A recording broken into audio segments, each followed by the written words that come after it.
This is a horror game podcast. It is meant for mature audiences. It may contain adult language, violence, and sexual themes, as well as shocking revelations. Viewer discretion is advised.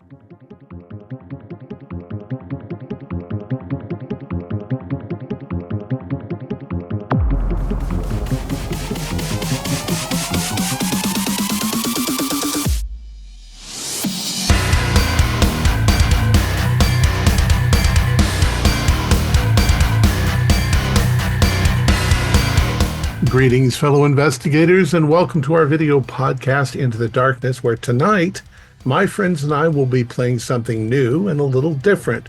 Whose turn is it anyway? I'm your host, Thom Raley. This game was created by the RPG Crusade Discord community.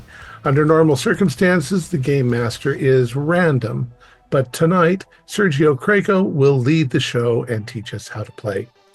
Before we begin, I would like you to consider helping us out by pledging a few dollars a month by joining our Patreon. We've produced around 1,650 videos over the last 10 years with very few gaps in our output. So if you feel generous, there's a QR code on the left and a link in the description. That being said, let's begin our journey into the darkness. Sergio? Well, thank you so much, Thom. It's good to be here finally running a game for Into the Darkness. And welcome everyone watching to Whose Turn Is It Anyway? The premise tonight is very simple. None of us have prepared anything. Tonight's game will emerge out of pure improv and roleplay. As Thom said, normally we'd roll for a GM. Tonight we're going to keep things simple and I will do it. We are going to roll for a setting and the tone of the game. And then using DM Scotty's EZD6 system, we will roll up characters, come up with a consensus about our world, and we will jump right into it. So for the edification of our audience, I thought it'd be important that we discuss first our table conventions that we have agreed to. These roleplay guidelines are meant to help us stay in character and to make this an immersive experience. First, we'll be using Roll20 so that everyone sees our dice results, so that there is no confusion and we can limit the amount of discussion over those roll results. First thing that we should talk about is Spotlight. Players, when it's your turn, make sure to keep your turn brisk. And remember that the GM, me, is part of that Spotlight rotation. This is not just a situation where you describe your character's actions and I describe the NPC actions. You will describe your successes and your failures, and I will do the same for the NPCs. Another important thing to remember is that there should be no out-of-character questions. Instead of, do I see? We should be asking, I look around for, I try to remember, staying in character. Big no-no, no hypothetical turns. No, can I, or if I do X, would I get Y? You just act, and you discover the results in play. It's important to remember that a good turn has three parts to it. The first one is that you clarify where you are, what you are doing, using the I verb or I, and then whatever, I go to the wall or I go here, I go there, and then what you say, if anything, again in character only. When you describe your actions, try to focus on the visuals and not the mechanics. Avoid saying things like, I cast magic missile. Instead, something that might be more visually relevant is a white bolt of arcane energy streaks from my hand. Focus on the visuals. How does this look? Things like your strikes, which are your health, your supplies, your aspects, anything that is mechanical, you can do them quietly in the background. We do not need to discuss them while we're playing. Which brings me to the basics of EZD6 and why we're using it, because EZD6 is so simple to use. If you roll for something, you are going to roll a D6 and you have to beat the target number. The target number is almost always 3. 1 to 2 is considered a failure. 3 to 6 generally is a success. If the challenge is higher, you will hear me say challenge 4. If you're good at something like a boon, you will roll 2d6 and take the higher result. If you're rolling at a disadvantage or a bane, you will roll 2d6 and take the lower. Everyone will start out with something called karma. You'll have 3 karma, and you gain karma for every failed roll. 1 karma equals 1 pip on the die. So if you want to turn a 2, which is a failure, into a 3, you can just say, I'll make that a 3. And that's letting me know that you'll be spending the karma. And then, of course, like we said earlier, you track how much you have. There's no need to mention it. And then don't forget to assign yourself karma for every failed roll result. So that is all of the bookwork that we need to worry about. Let's get to the fun part and start rolling. The first thing I'd like to roll for is the setting. We have our document here that lists all the settings. I'm going to need somebody to roll a d20. Let me ask Sawyer if you wouldn't mind rolling a d20, and let's see what our setting is going to be tonight. All right, I'll get that for you. A 10. And that is steampunk. All right. Steampunk is our setting. Morgan, let me ask you to roll a d8 and we will figure out the tone.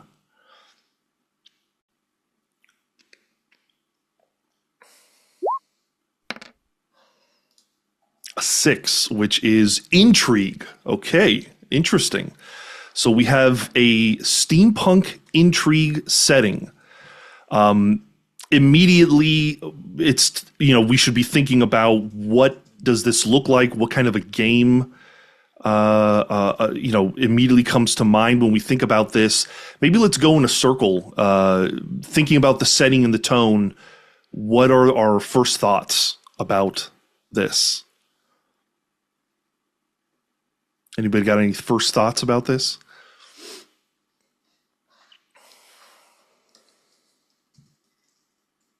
Obviously, there's something going wrong with the overall management of our city, because things are just not working right. Something going wrong. The cogs and the gears are just not meshing properly. Mm-hmm. And I'm thinking, obviously steampunk, probably trains involved, little Eberron flavor in terms of the overall setting. Doesn't have to be fantasy, though. Mm-hmm. Yeah, I'm thinking steampunk people are inventing all these wild inventions, and I'm kind of thinking of the Dishonored series where some of them are, maybe a bit more destructive or threatening than others, and then maybe it's just a culmination of all these unregulated inventions falling apart. So there's a renaissance of wild inventions, but they're morally dubious, and there could be some investigative intrigue around that. Well, I was thinking of corporate espionage. If this is a world of invention and everybody's trying to get their new product to market, their new gizmo, there might be a lot of value in stealing blueprints or things before the prototype can be developed and trademarked. So if this is an intrigue game, be corporate agents out to steal somebody else's work to bring back, or counter espionage, something along those kind of lines. I like that. It feels like it's a clear, evocative kind of idea. Either we're the ones, doing the espionage, or somebody's infiltrating us, trying to suss out somebody. I think that's a good place to start. Rumor has it that there's some new form of energy that people are interested in that might ultimately supplant all the steam. The whole infrastructure of our society would come crashing down. You have to put a stop to that. What would that be? Something as simple as a battery, or even something? No, diesel. Oh, diesel even. Yeah. Diesel punk is the next one. Okay. So something new on the market or about to be. That makes sense. New form of energy. Well, that nobody knows about. Yeah, maybe you the people who are potentially doing the espionage don't even know what it is. You're trying to figure that out.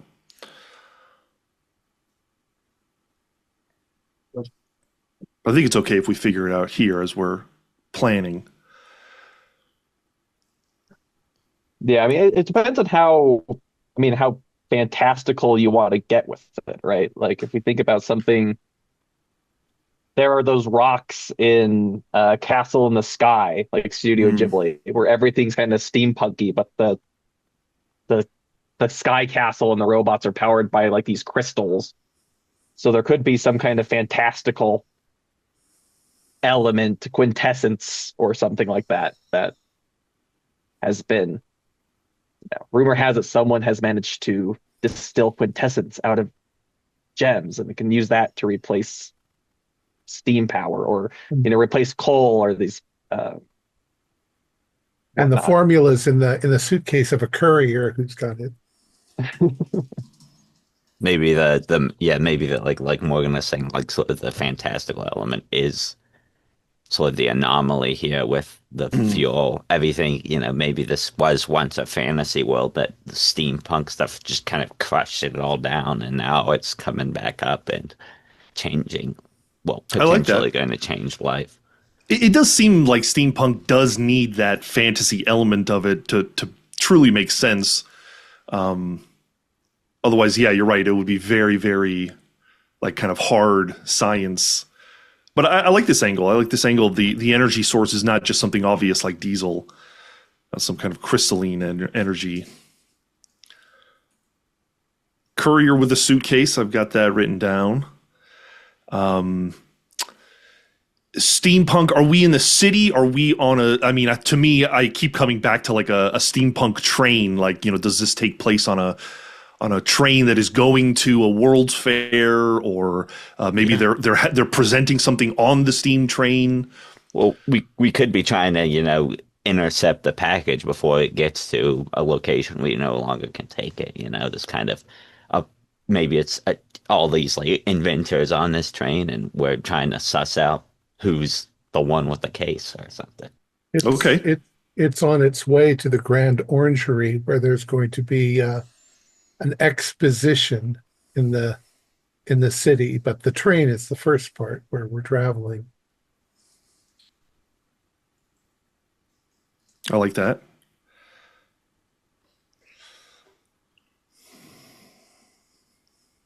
And so the three of you would be a small team who have obviously been, hired.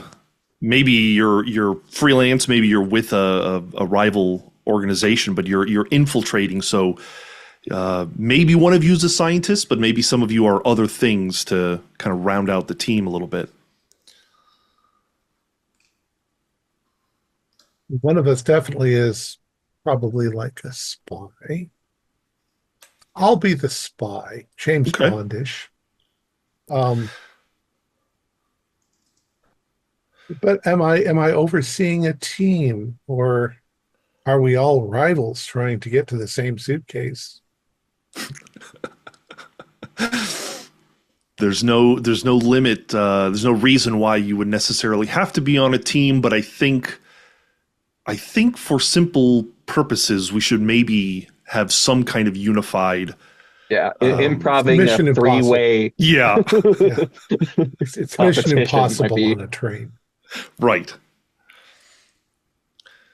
Um,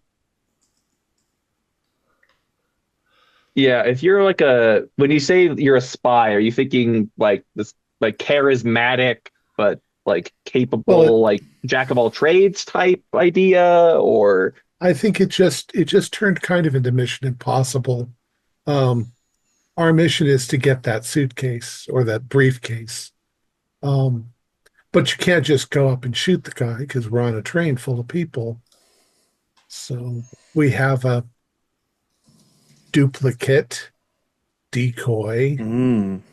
uh, and maybe some sort of steampunk gadget to snip through the chain on his, you know, on his wrist. I don't know, but yeah. So my character is just espionage. It's infiltrating, and We'll get into the specifics of character creation of how you can kind of differentiate your characters, but it is good to have kind of a basic. so one could be a idea now. mechanic, and Mhm. one of them, to jury rig things so that they work our way. And I don't know. Mechanic would be useful. Somebody who can speak the lingo of whatever this is. So maybe another scientist or someone who can at least fake it. Yeah. Just a bruiser.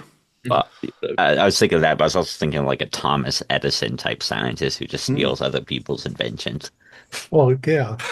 It's like that's his whole thing, and he's Yeah. kind of maybe he's going to be the one who is the public face once they steal the invention. Maybe it's his invention to begin with, and he has to steal it back because he was run the. They stole it from you. I just like the idea of us being malicious bastards, like I'm fine. if we're I'm trying to fine get with his that. research back, then we're in the moral right? I'm drawn to this idea about being in the What if the we're moral just grade criminals and and we not think that he has something valuable, but we don't know what it is? And that's how we get wrapped up in the intrigue. Obviously, if they're trying to kill anybody who gets the thing, it must be valuable as hell. Yeah, it would make sense that you have some kernel of information, like your rival organization knows that at the upcoming exposition they're going to reveal some kind of new energy source, and you want to get a copy of it before it's public knowledge or something to that effect. Sure. That seems reasonable too. Yeah, I could be. So we got the eccentric Thomas Edison inventor type, legitimate or unlegitimate inventor, Mhm. and we've got the schmoozy smooth spy. I could be more of a rough type, like street tough, pickpocket, more rough and tumble. That makes sense to me. Yeah. You're a pugilist. Yeah. Yeah. I mean, it's going to be guarded. There's going to be people trying to keep it under wraps as much as possible. We're supposed to be subtle about it, but if one of these two mess it up, as I'm sure that they will, because they don't know what, they don't have street smarts like I do. Right. Somebody's got to fight our way out of here. So, Okay, so then if we can just define our goal, we need to get on the train. We need to find the particular scientist or member of the rival corporation who has this briefcase with the blueprints. Sounds like we want to do a switch and then get off the train in one way or another with that package. Is kind of our beginning, middle, and end, right? yeah. Cool. And not die. And not die in the process, or at least not all of us die in the process. Okay. We can obviously keep talking about this as we go, but maybe we can start the process of creating our characters. It's a rather interpretive process, especially because we're not using the classic hero paths that EZD6 offers, which is mostly like fantasy.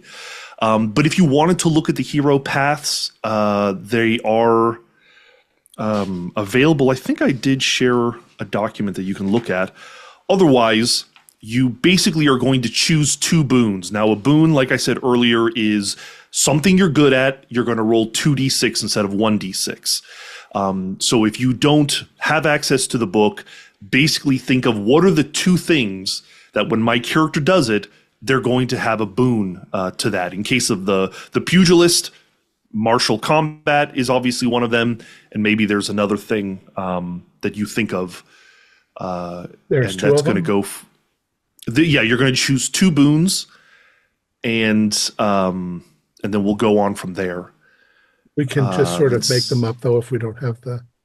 Yeah, if you look at the EZD6 quick reference PDF I gave you, there is a second page that lists hero paths if you were to choose one, gives you a couple of I guess these are considered boons, but they're kind of abilities. And you can mix and match, or you can steal one if you think one looks particularly good. Like the Brute, for instance, has a rage type option. How cute can we get with the names? I think you can get just as cute as you like, as long as it helps you. The first boon of mine that came to mind was fisticuffs. I think that's great. It makes sense to me. Every time you use fisticuffs, you're going to roll with boon. Anyone else have any immediate thoughts as to what a boon might work for your character? I was thinking that my character is, I'll have to put a word to it. Let's say nonchalant, but my nonchalant is you tend not to suspect me because I'm friendly and polite and I smile and I sit next to you and you never notice that I've just stolen your watch and walked away. So it's almost like a misdirection you're kind of describing. Yeah, believability. Maybe that's misdirection. I'm a magician. Yeah, misdirection. Right. That works. Okay. Sort of inspired by the gear of the Delver, the scientist would likely have some sort of case that has a bunch of his sort of gadgets and gizmos within reason, obviously, but he's prepared, he's supplied. Okay. Let's see. Because you are going to pick some equipment out. I'm wondering if we can define that a little better as a boon, because basically you're not going to be rolling 2d6 to just pull something out of your pocket. It's more like implementing it. Or how about it's when I'm doing something, I don't know, when it's like something mechanical, I have the perfect tool. So that makes total sense to me. I'll just call it the perfect tool then. Okay. So that's one for everybody. Any other ideas for a second one? I think I'm a good sword fighter, or with my stick. What you call that? Fighting with improvised weapons. Improvised weapons, okay. Improvised weapons. We'll say improvised weapons. That makes sense.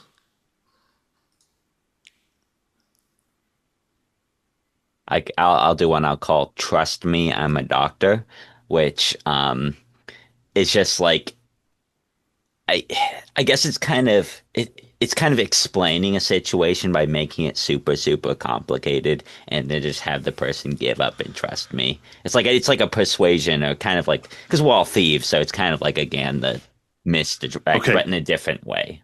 Sure. Like scientific arrogance. Yeah.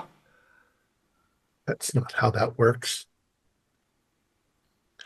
What else, Morgan, besides punching things? I'm going to go with intimidation. Yeah. Makes sense. Okay. We are all going to be human unless somebody really feels like they need to be some other species. But humans get access to 3 inclinations. I do believe I shared an example of inclinations with you under our Discord post here. There are 2 to 3 pages. Yeah, basically 3 pages of examples that inclinations that are offered in EZD6. Again, some of them are a little more geared towards fantasy, but I think you can look at them and get inspired. Again, like boons, these are somewhat similar.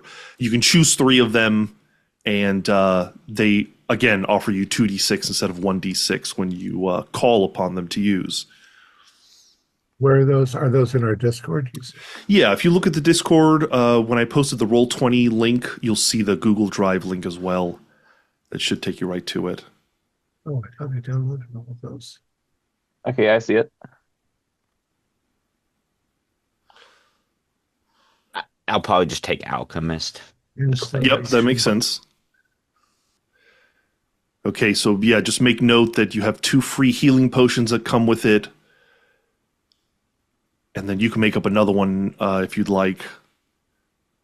Taking a potion is a free action. Healing potion heals 2 strikes. And how many of these inclinations do we have? 3. You may choose 3 of them. Okay. Lock picking. That'd be nice, yeah.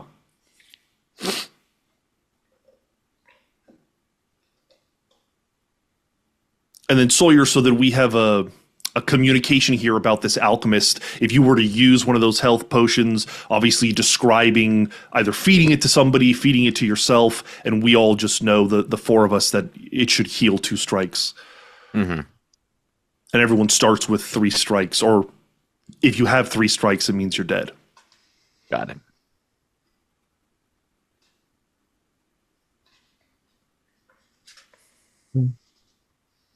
Mine are lockpick, sneaky, and trap sense. Trap finder, sorry. Didn't go with dandy. I thought about it, but then I saw the other ones that would make spies really effective, like that. That's all an act. I think I'll go with tough bastard. Sneaky. When you would take your last strike roll on a 4+ on a single die, if you succeed, power through and do not take the strike. Okay. I'll take sneaky.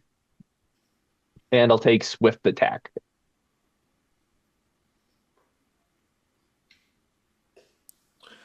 Swift attack. Where's that? Down at the bottom. Oh, swift attack. I see. Sweep or swift attack. You can melee attack all enemies next to you as your action roll. Okay, cool. So you can affect basically all the enemies there. Morgan, when you do that, yeah, just make sure to describe, maybe use the context clues of a swift roundhouse or something like that. And my other 2 will be treasure sense, and then victory and failure, because if you don't succeed, try again, or at least until you have to get a new intern. Okay, yeah, so you get even double karma every time you do a failed roll.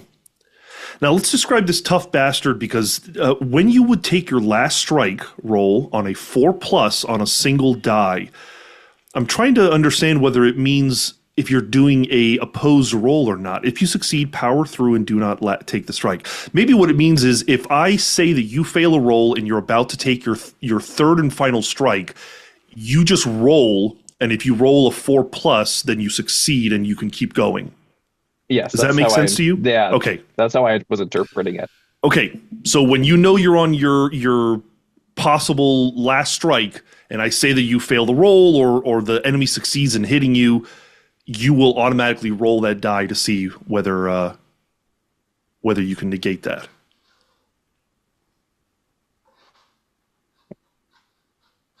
Okay. Now we've chosen our character inclinations. I think there's just 1 or 2 last steps. You can create 2 aspects. These are a little bit more like descriptions about your character that kind of help define them and their personalities. Some examples are: you're a well-known cook, a lover of some renown, fast on your feet, a collector of trinkets. And then, of course, whatever those are, you can roll with boon when you are playing into that aspect.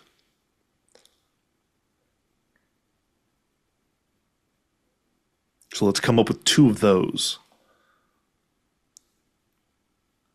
I'm gonna take the light sleeper one, mainly because gotta be awake in case an invention breaks. Then I'll just do something. I'll just call it an eye for machinery, which is just like, kind of being able to look at it, take it apart, put it back together. I'm experienced with that. Okay. An eye for machinery and a light sleeper. Sounds good to me.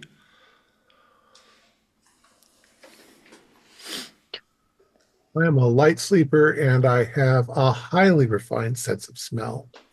Okay. From all the wine and caviar and shit. Morgan, any thoughts? I'm going to say, let's say hot-blooded. Okay. Blooded.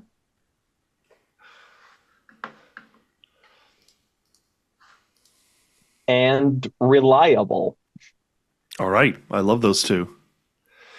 Let's go to our last, which is we're going to pick some equipment. Typically, you'll want to write down 4 common gear and 2 specialty gear.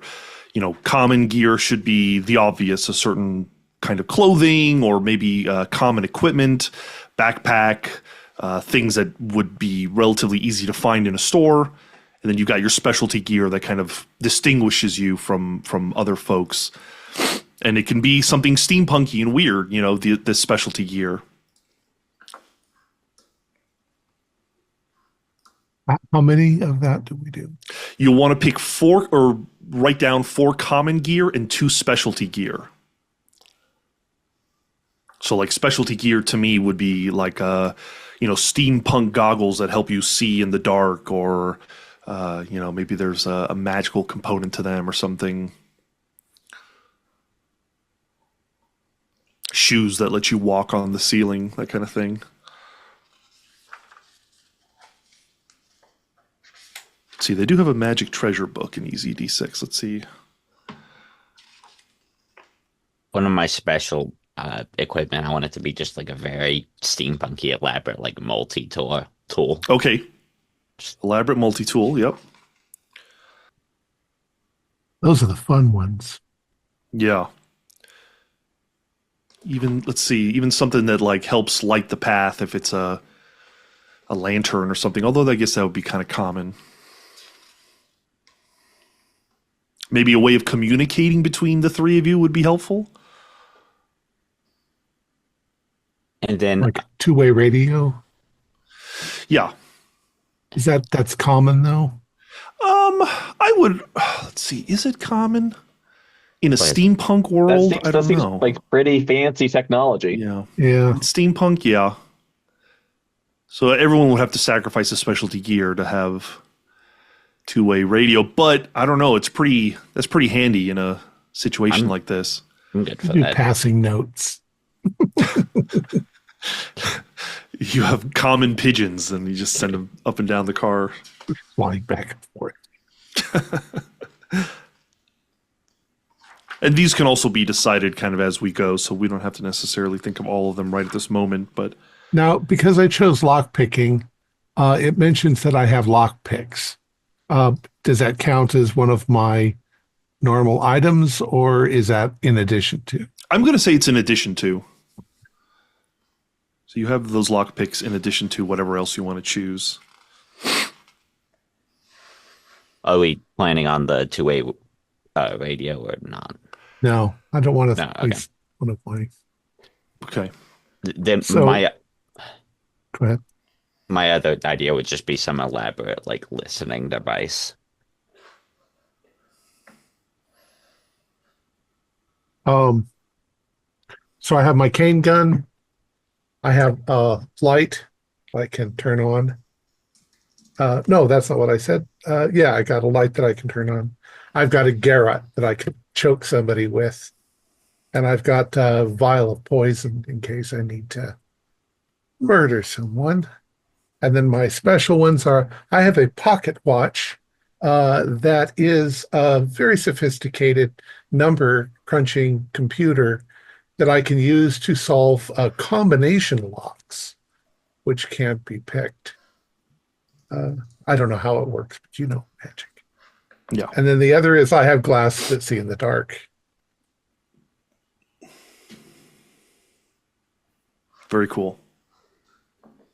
Well, for I those have long tunnels. fine clothing.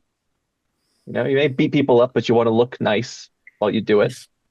I have brass knuckles. I have a pocket watch, pack of cigarettes, and then my two special items. I have the handy dandy brand, Clockwork Extra Hand, Mm.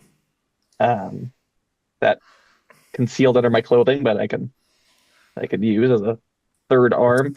Got one of those expanding things where it comes. Yeah, a little kind of accordion like Yeah. look to it. And then I have Dr. Jekyll's special elixir,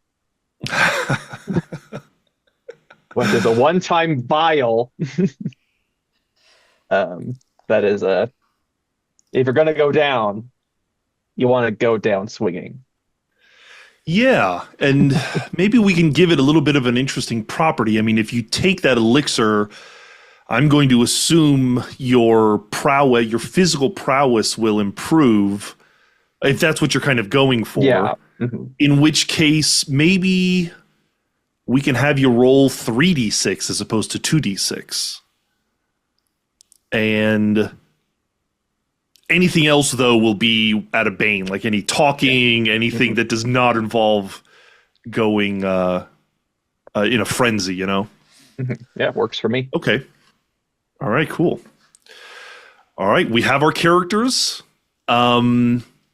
I think I have an idea about what to do here. Nice and straightforward. I like this setting and tone. Does everyone feel ready to begin? How about names? Yeah. Yes, names. Thank you. Yeah, let's change our names. Oh, let's see. I will be Dr. Nile Brass. I will be Wendell Weatherwax.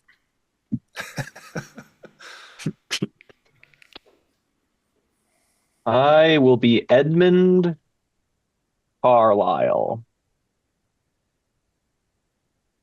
All right. Okay. Any other questions or thoughts before we start? Just one. So the GM, although you're playing as a GM, so you're not actually a single character. You're all the other characters. Exactly. Just like, okay, makes sense. Yep.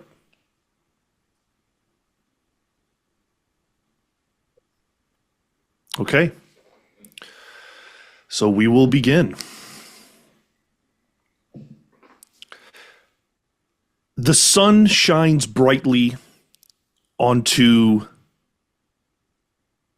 the chrome train station of Brass City. And a huge congregation of folks make their way towards the shiny chrome train that is parked on the side, written in beautiful cursive embossed letters, the Aurelia. There is the sound of mechanical whizzing and whirring, the sounds of people chirping, talking amongst each other excitedly, as slowly people are being let onto the train. Many who are there are dressed in professional outfits, many scientists, many business types, men and women, and there is an excitement in the air. Porter, could you tell me which one is the Cassandra car? The porter, who's in the middle of helping a woman up onto the platform, kind of looks at you. Yes, it's that one over there, and he points to the car behind. Thank you. I walk to the platform and hand the conductor my ticket. I believe it says I'm in 16. He takes it and allows you on board. Please enjoy your stay on the Aurelia. Thank you very much. I make my way first to the little cabin where I freshen up, and then I head towards the loungy area of the train.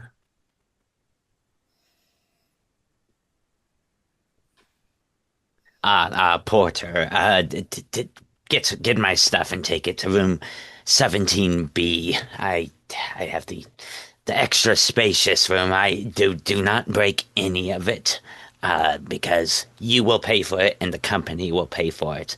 Uh, no, be careful with that. There is a lot of complicated machinery in there. Yes, conductor, here is my ticket. The porter is doing his best to bring these heavy boxes and bags that you've brought along, and he follows you in as the conductor takes your ticket. Oh, that figures. Fucking company putting me in coach.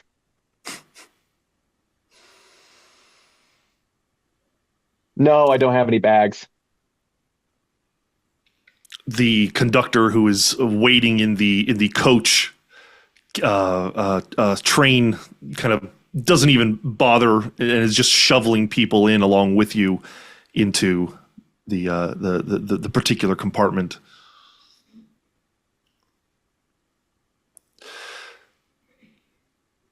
After 10, 15 minutes, it seems like everyone that is meant to board is aboard, and you hear the high-pitched whistle of the train.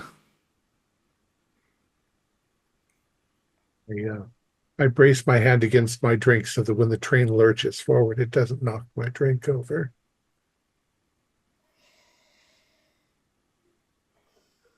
And collecting a few of my select belongings from my many boxes, I will make my way to the lounge.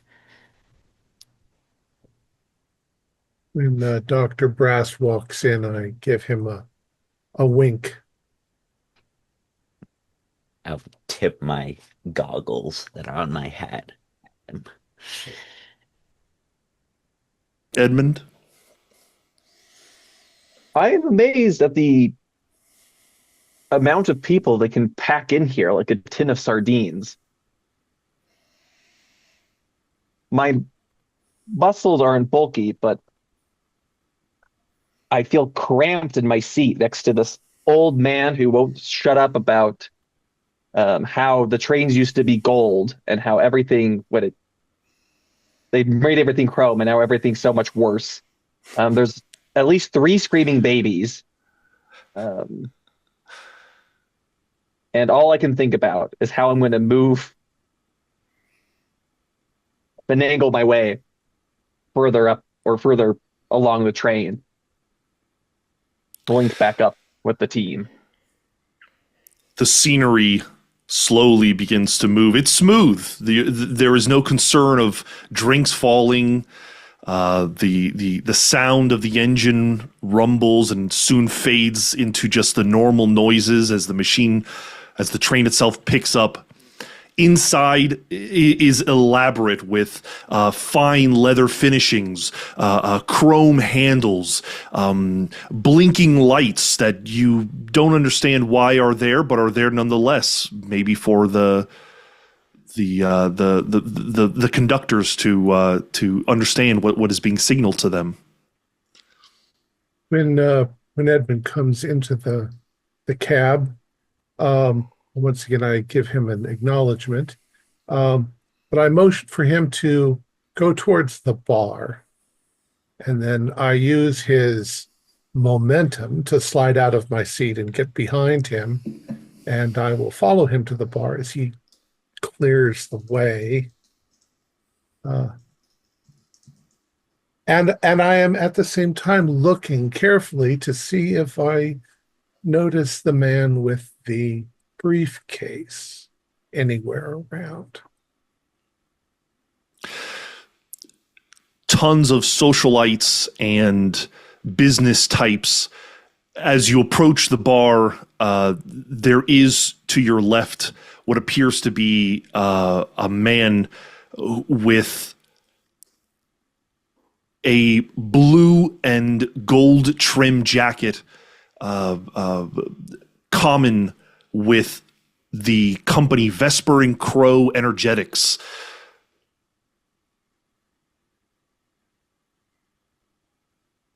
Pardon me. Um, we with Vesper. Uh, You can see the uniform, huh? And he's holding a drink and kind of salutes you. yes, I had dealings with them a long time ago, but not in recent years. Oh, yes, and who do you represent here? Oh, I'm just Wendell Weatherwax. I'm semi-retired. I came into quite a boon a few years ago, and I've just been traveling about enjoying myself. What a wonderful train this is. Although I hear that they used to be much nicer when they were gold. Well, to your retirement, Mr. Weatherwax. I hope I can get there soon. And he takes a shot of his drink. Yes, what are you drinking? Oh, a bit of gin, if you're in the mood. Would you like? No, I'll motion for the waiter. Gin and tonic, please. Dr. Nile. Yes, I'm sort of listening in on this, maybe also with my own gin and tonic, or um, looking up. Bartender, do you have a placard or a map of the train? I'm looking to find the missus. I'm afraid she got on the wrong cab. An attractive female host behind the bar cleaning a glass puts it down and kind of reaches for a pamphlet, paper nicely printed, lays it down, and sure enough, a map of the train. There are 6 total compartments, not including the engine. I used to work for one of these train companies back in the day when I had a job, but it's they switch the cars around sometimes, but there should be some nicer, more secure cars. I'm curious if they have the case there. And he's just thinking to himself. She says, "Well, you're welcome to go wherever you like. However, compartment 4 is they're holding some kind of event in there, kind of a private situation. I'm not sure if they're gonna allow anybody in there, but I'll be there later serving drinks." Well, I assure you, ma'am, if it's any sort of event at all, Dr. Brass would have been invited. There's a reason I share the same name as the city. She smiles and laughs. And would you like something to drink? I'll have what he's having, and I'll point to Wendell. Edmund.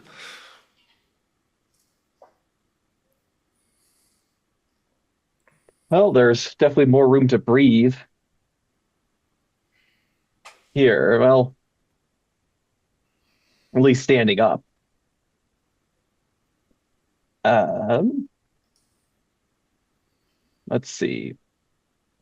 Getting on the train, I try to remember where the coach car that I got it in is relative to the rest of the train. Like, I try to remember where Wendell and Dr. Brass got on relative to where I got on, so I know which direction to go and how far I need to go. The plan was the drinking cart, the lounge cart, and you can see that you are at the back of the train.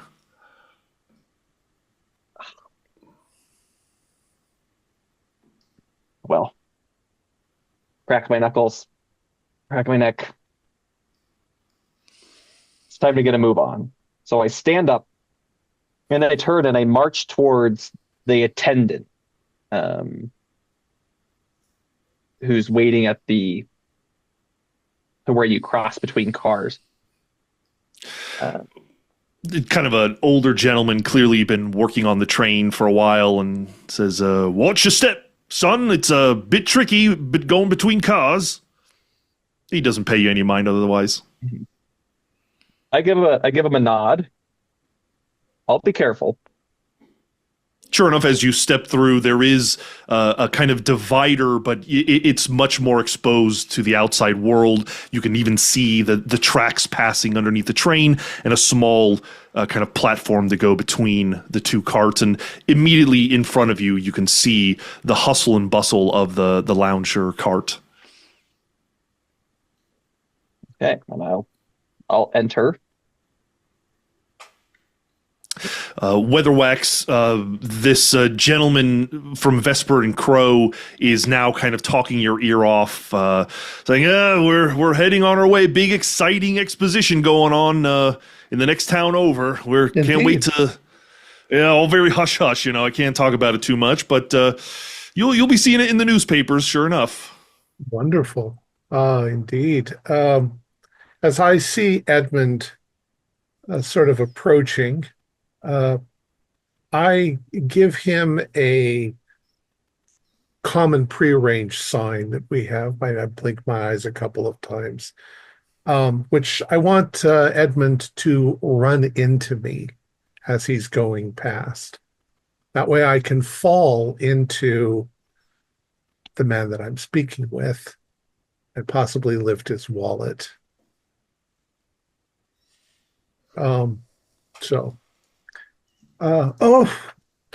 Goodness. I go for it. Please roll. Brute, I say to Edmund as he goes by.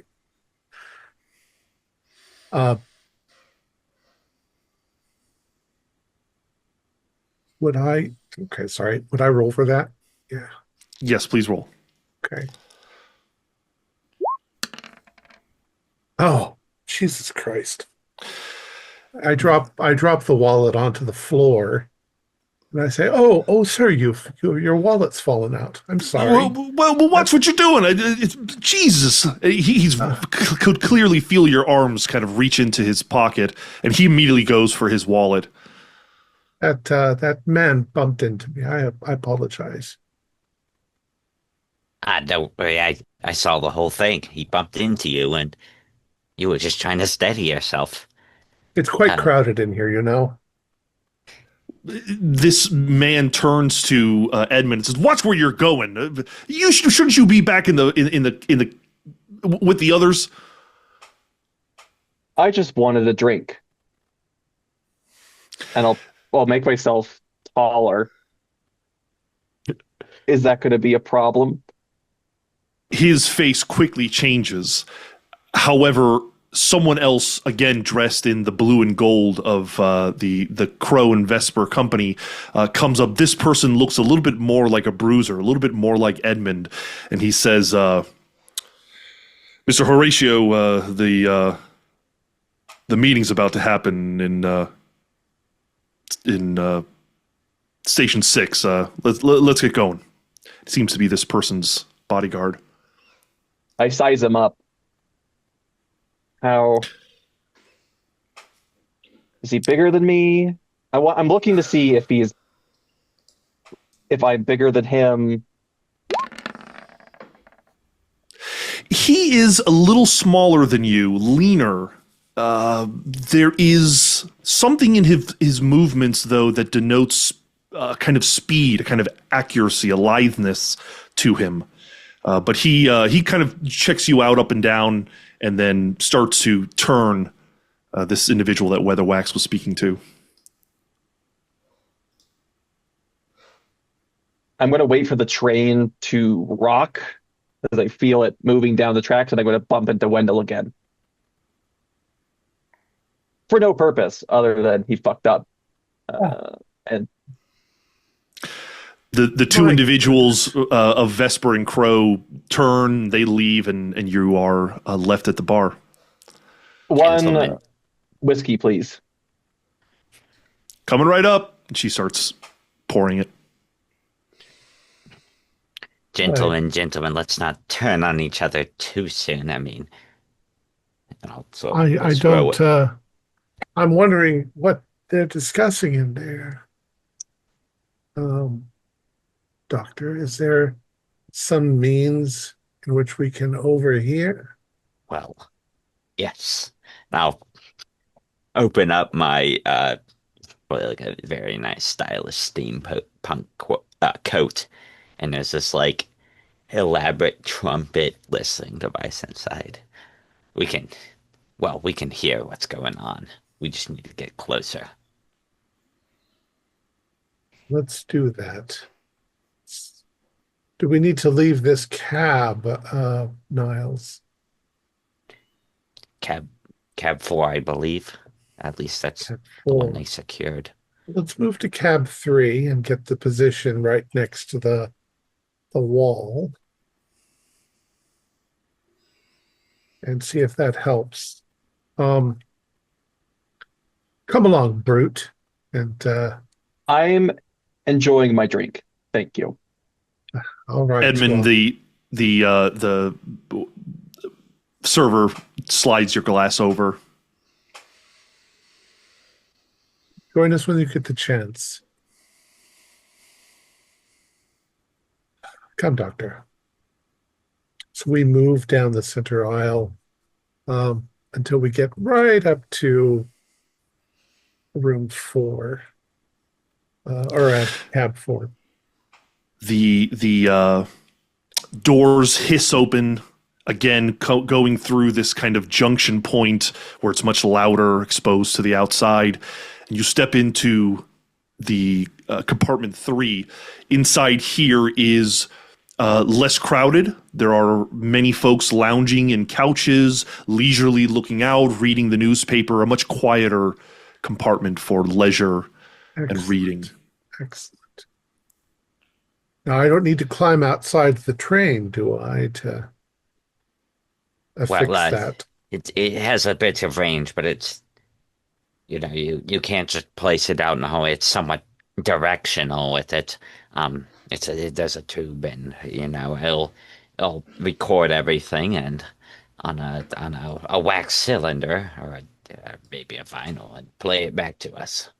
Excellent. I We'll have will run interference with anyone who might be moving in that direction. As you come to the back where you would like to use the device, you see that there is a kind of proper older woman, probably comes from money, who is sitting there and facing directly at the door that you want to be using. Pardon me, ma'am. Would you mind if I sit here? Oh, I suppose if there is a lot of room. She gestures. I've got this bum leg, you see.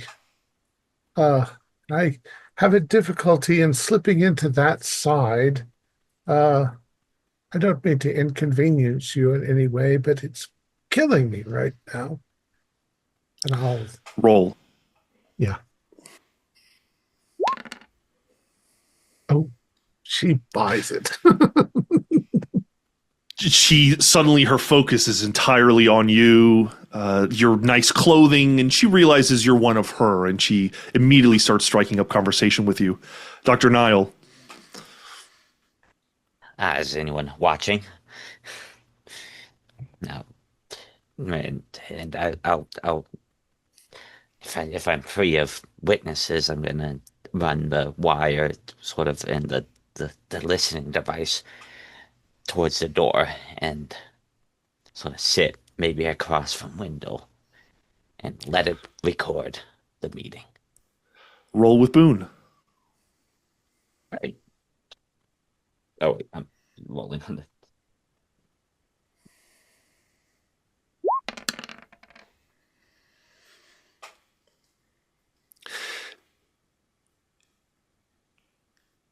The recording, the you place it, and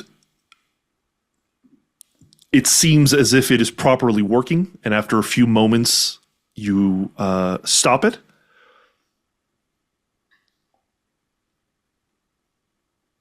Yes, it might have recorded something here. It's functioning.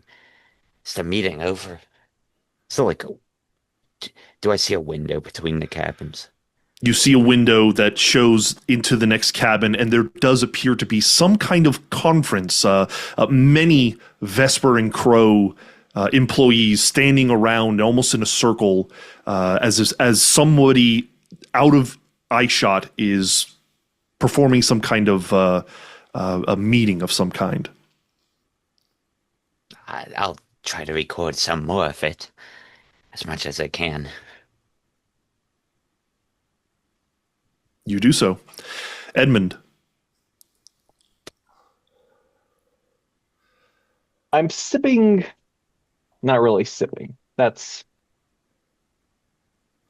as I am gulping down my whiskey, I'm looking around for any other of my fellow rough and tumble working class, even if the only other workers are just the train people. I'm just trying to identify who's hoity-toity and who else might be muscle.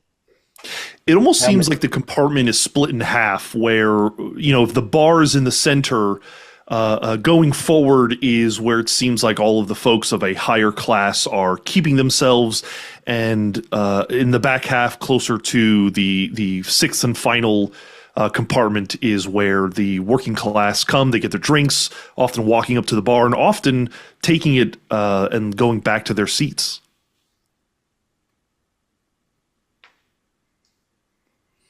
Okay. I look around searching for someone who seems particularly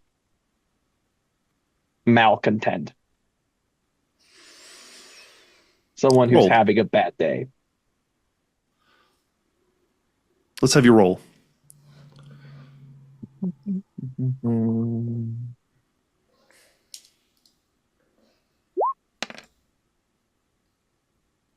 Why don't you describe that person? Yeah, he's a bigger man, not muscular, a little plump. He has one of the Vesper uniforms on, but it's unbuttoned. He looks rather cross, mumbling to himself, and he has a few empty glasses stacked up by him. He And kind of all he kind of looks in your direction as he's mumbling to himself and kind of throws you a chin. I'll point at my glass and gesture like, "Do you want another one?" He'll throw you a thumbs up. Yeah, if I could get 2 more bourbons, please. They slide across the bar.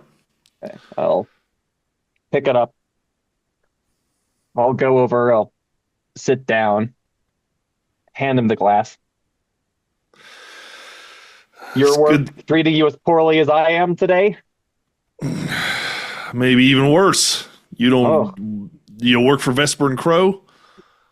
no, I'm just, the fancy types who take the kind of trains. They're always worried something bad's gonna happen, so I'm just protecting some rich asshole. Do I? Yeah. Yep. I pretty much got short end of the stick. Just logistics for Vesper and Crow. They don't know what they're doing, though. He looks out the window.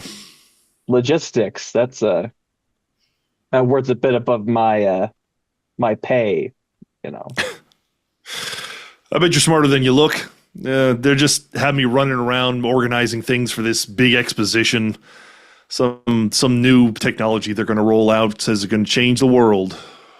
Keeping all the cats moving in the same direction. Exactly. And the worst part is that the cats talk, so you also got to keep them quiet. Don't want to spill too many beans too early, you know? Mm. Yeah, real careless. Real careless. Name's Jones. What's your name? Jones, name's Victor. Victor? To jobs that don't have bosses. He takes a hit. I can drink to that. How long you've been on the trade long? Well, we came in on the last stop. Yeah, just kind of had to kind of prepare the train, make sure there's no hiccups or anything. Well, your colleague seemed to be enjoying himself at the bar until he was accosted. You mean Horatio? Yeah. Well, Yeah. he's a man of the hour. He's the guy who is making sure that the exposition, that everything gets seen there. Kind of in charge of the whole operation. Thinks he's big stuff. Yeah, well, if it wasn't for little guys like us, they wouldn't get anywhere. Surprised they could tie their own shoes and button their own clothes sometimes. Dr. Brass.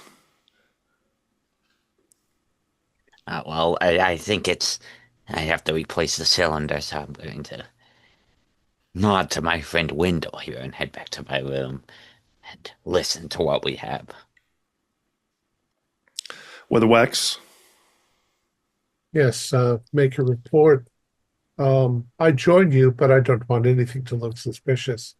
I'll head back towards the lounge and see how Edmund is doing. The woman calls for you. Do call for me once you're back in Brass City. Of course. What was her name? Gwyneth. Gwyneth. Of course, Gwyneth. She places a hand on your hand flirtatiously. It's very nice to meet you, dear. It's not often we find, it's not often we find such upper class people aboard a train of this kind.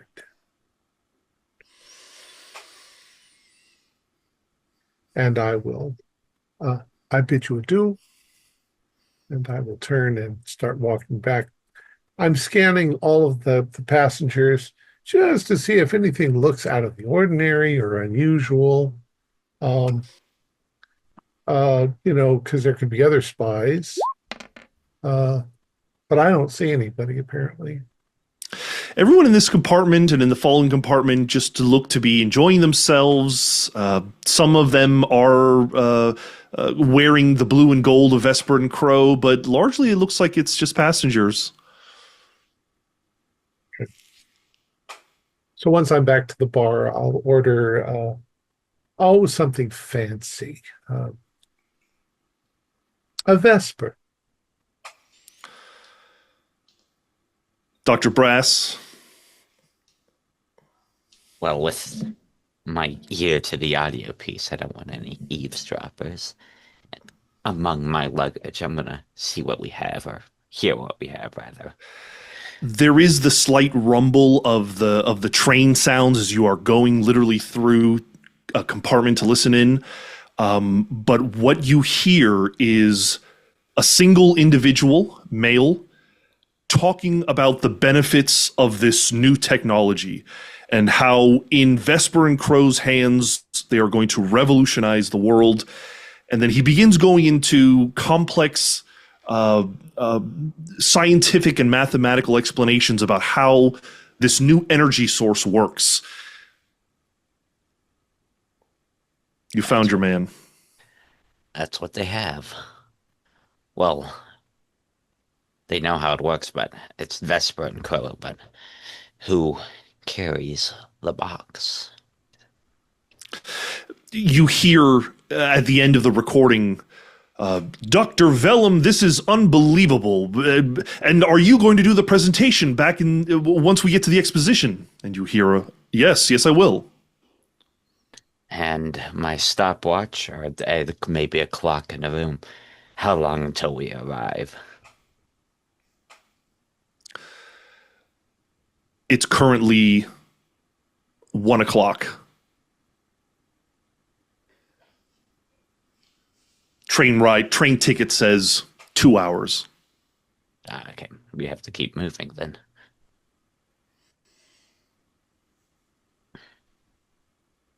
Edmund. By this point, Jones, who's been speaking to you, is warmed up and has a sense of camaraderie. So what's your line of work, Edmund? Or Victor? Yeah, I do a lot of private security work. You look like the private security type. Who's this big rich guy you're taking care of? I promise I won't tell. Oh, he's just he's an eccentric type, kind of like your Horatio, uh, on his way to show off his own invention at whatever this fair or symposium or whatever the hell they call it. Hmm. Well, we've got quite a doozy. Hopefully, I hope yours does well. You can make a lot of money if you do well at these expositions. Whether he makes a lot of money is not my concern.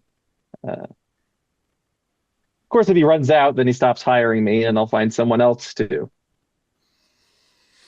That's hover a nice thing around. about freelance work. How long have you been with your company? On and off a couple of years now. They're always very, hush hush about things, and sometimes it makes life difficult. But they said if this goes well, I'll be getting a bonus. So hoping things go well. Of course, they didn't specify how big of a bonus. They never do they?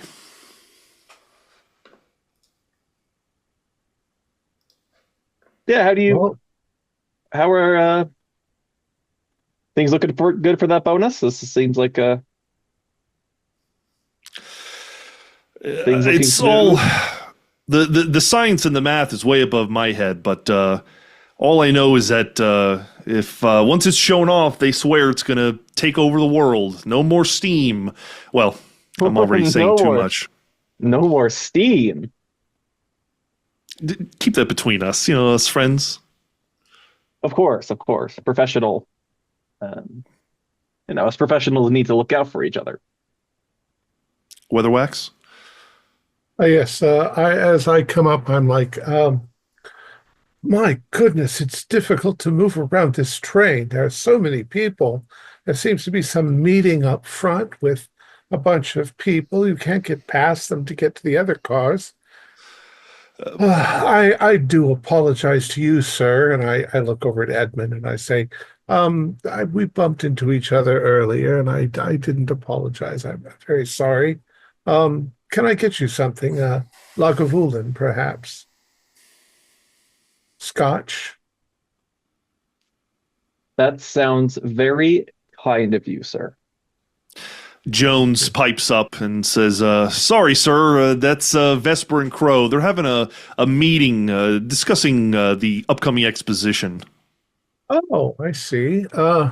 Yes, I did see a few of your people around the train. Can I get you something? Well, if you're asking, yeah, sure. Let me have a beer. I'll ask for a beer. Any particular kind? An IPA? Something light. Something light. Man like you needs something light. I need to start pacing myself. So I'll get drinks for the two of us. I'll say, yes, I mean, I guess I understand that they've got some sort of meeting, and hopefully it doesn't last too long. You're a bodyguard, right? Oh, me? No. I'm just in logistics. He checks a pocket watch and says, it should be ending right about now, actually. You should be free to go through. Just be careful. There is security around there. They're being pretty tight. Yes, I was wondering, considering the position, what is it, the fourth cab? You must, I mean, obviously, when did you get on the train? Just when we did, a little while ago? I didn't see. He looks to Edmund, who asked the same question, and then looks to you and says, we got on the last juncture, not Brass City, but the previous. Why do you ask? Are you staying overnight? I mean, we've got cabins.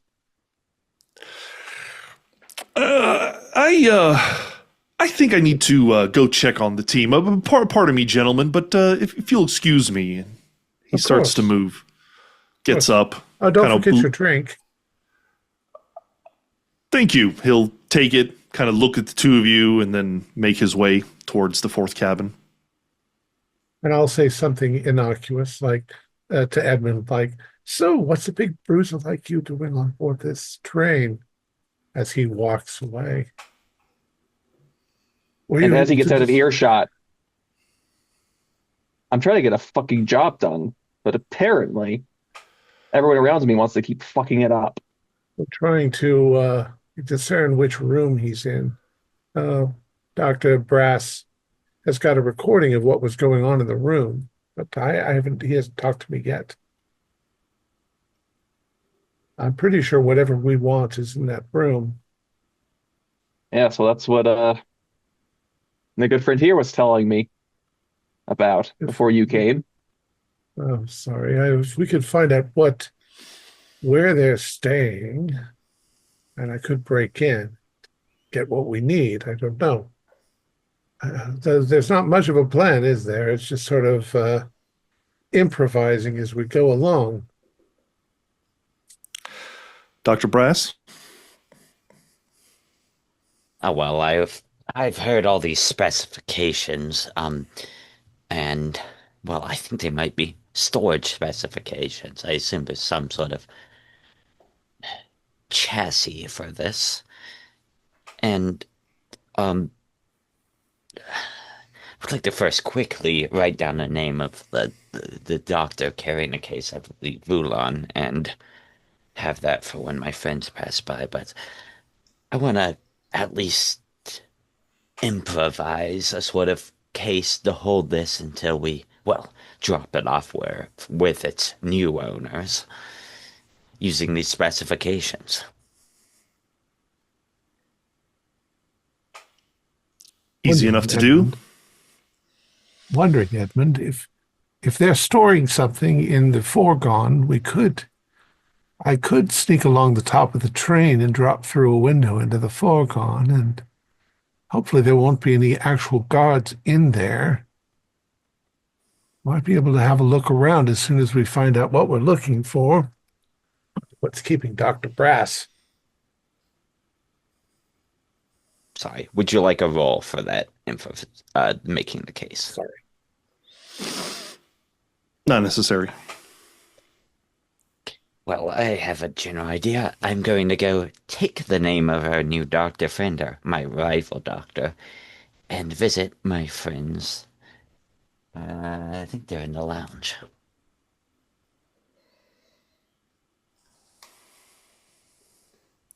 Walking up is Dr. Brass. It's Dr. Brass. Well, Good afternoon. Have a seat. I'll sort of scooch over and, well, here's the name of the doctor heading the hole. Dr. Vellum.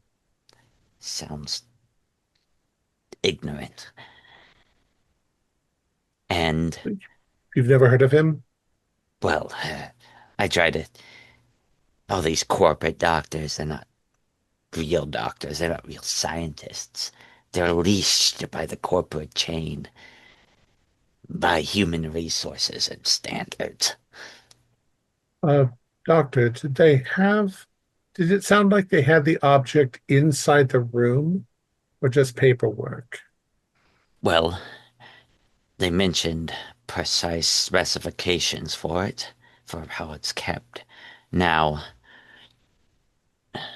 it could be in their rooms. I mean, a scientist like myself would want to watch over my invention and monitor the specifications, but maybe they have some sort of arrangement in a foregone. Or, but I believe it.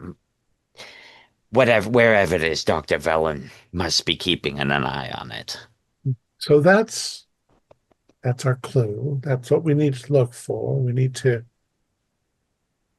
move up and down the train and see if we get any clues as to where Dr. Vellum is staying, if he's acting super secretive.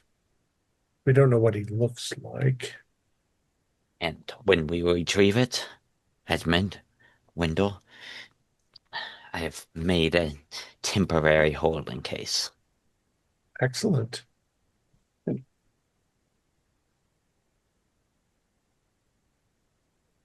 Uh, And if you talk to me in the presence of our most esteemed Vesper Crow employees, call me Victor.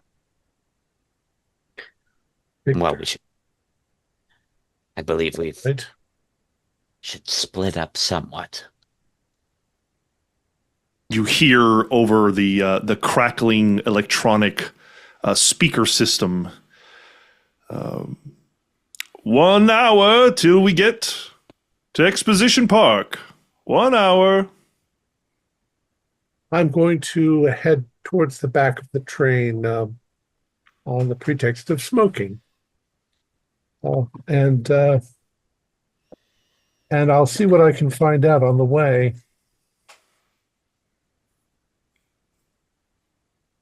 I am going to. So I'm going to move down the thing, and hopefully I'll get right at the end of the meeting as they're coming out, and I'll see. So we'll play that in a second. Dr. Brass? I will walk forward towards cab 4. See if I can maybe encounter the prestigious Dr. Vellum and maybe start to find where it's kept. In which Edmund? case, I'll walk past and then I'll follow them. So while the two of them, thinking if they're going to be inside the train, trying to find out where this person is, I keep thinking about Wendell's suspicion that there might be something in the foregone in their luggage. So I try to remember when I was crossing from one car to another, if it was possible to go up while you're in between cars. Here's a ladder. You recall passing the compartments. There does appear to be a utility ladder. Okay, so I am going to start moving between cars heading back to coach. And then I'm going to get up on top of the train. Roll with Boone.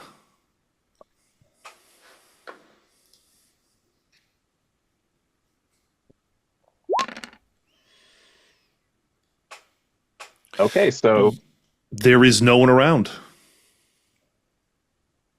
and I climb the ladder,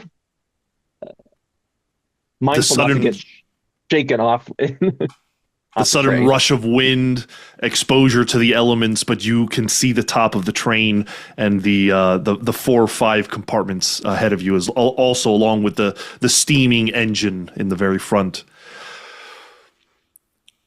Weatherwax, Dr. Brass, you come to the 4th compartment, open without issue, stepping into the 3rd. And it seems like whatever meeting was happening has come to an end. Many of the individuals have come back or gone ahead to the next two compartments.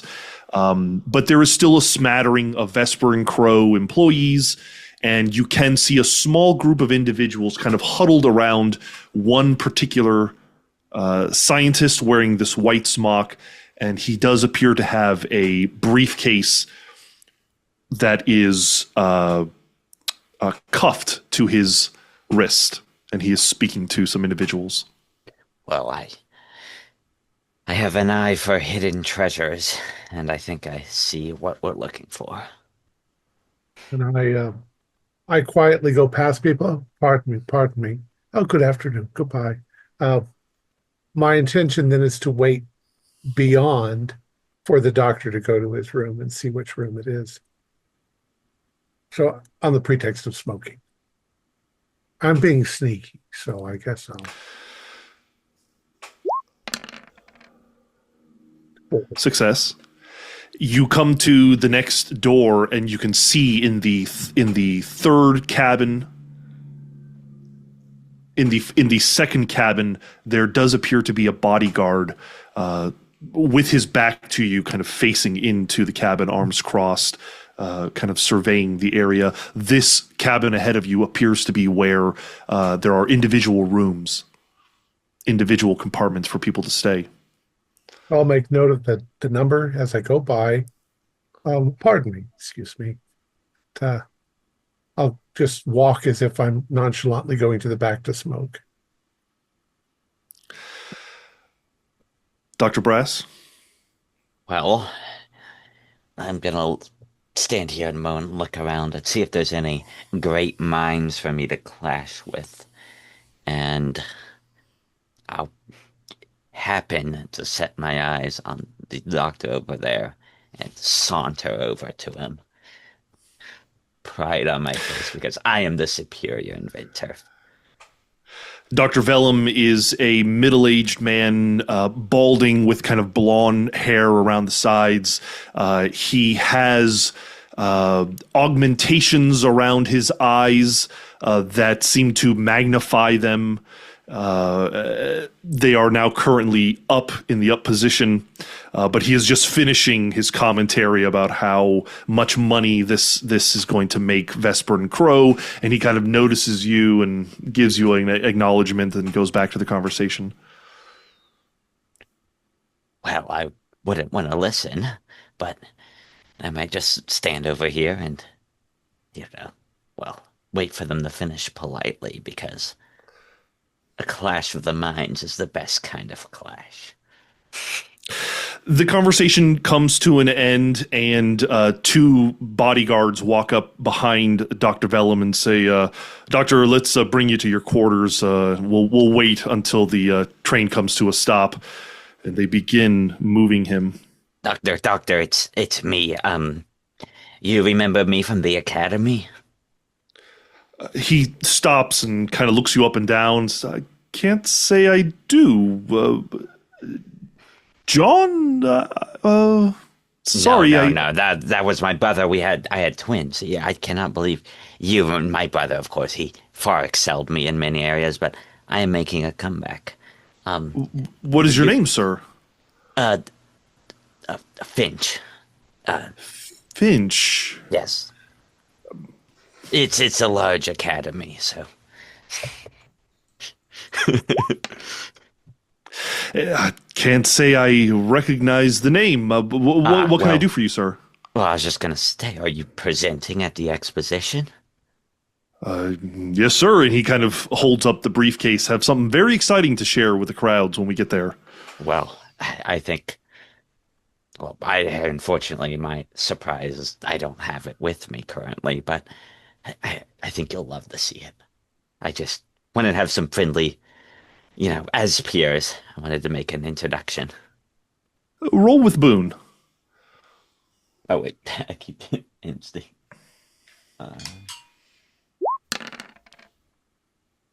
Success.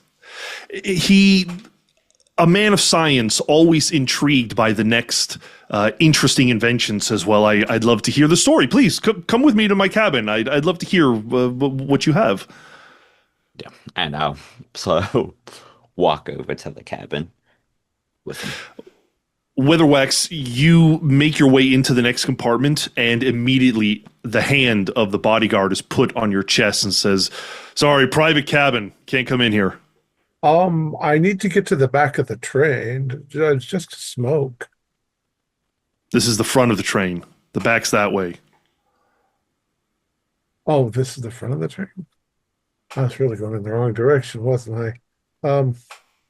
Oh, really? I look out the windows. He's like, you must have been drinking a little bit too much, sir. I was. Thank you very, very much. My mistake. And I turn around and start walking back.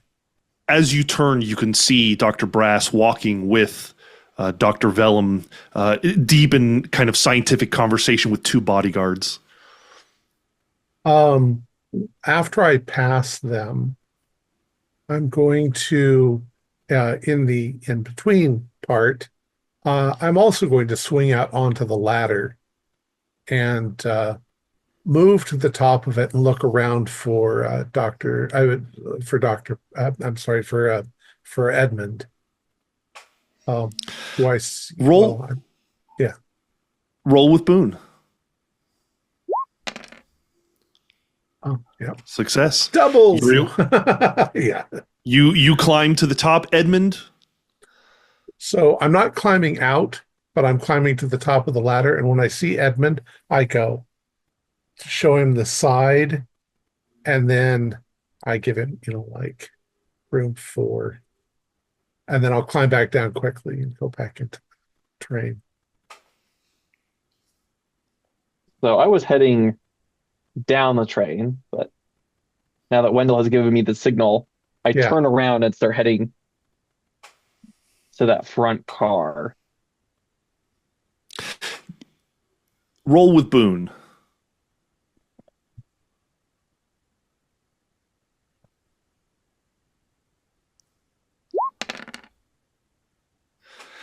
Success. You make your way jumping from the tops of the train.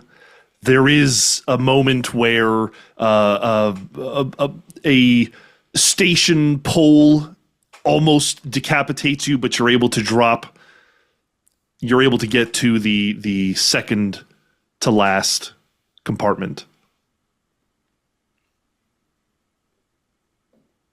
So ahead of me is I'm looking, so there's one compartment ahead of me, and then beyond that's the locomotive, like the coal car and the locomotive, or Correct. Not quite the Orient Express.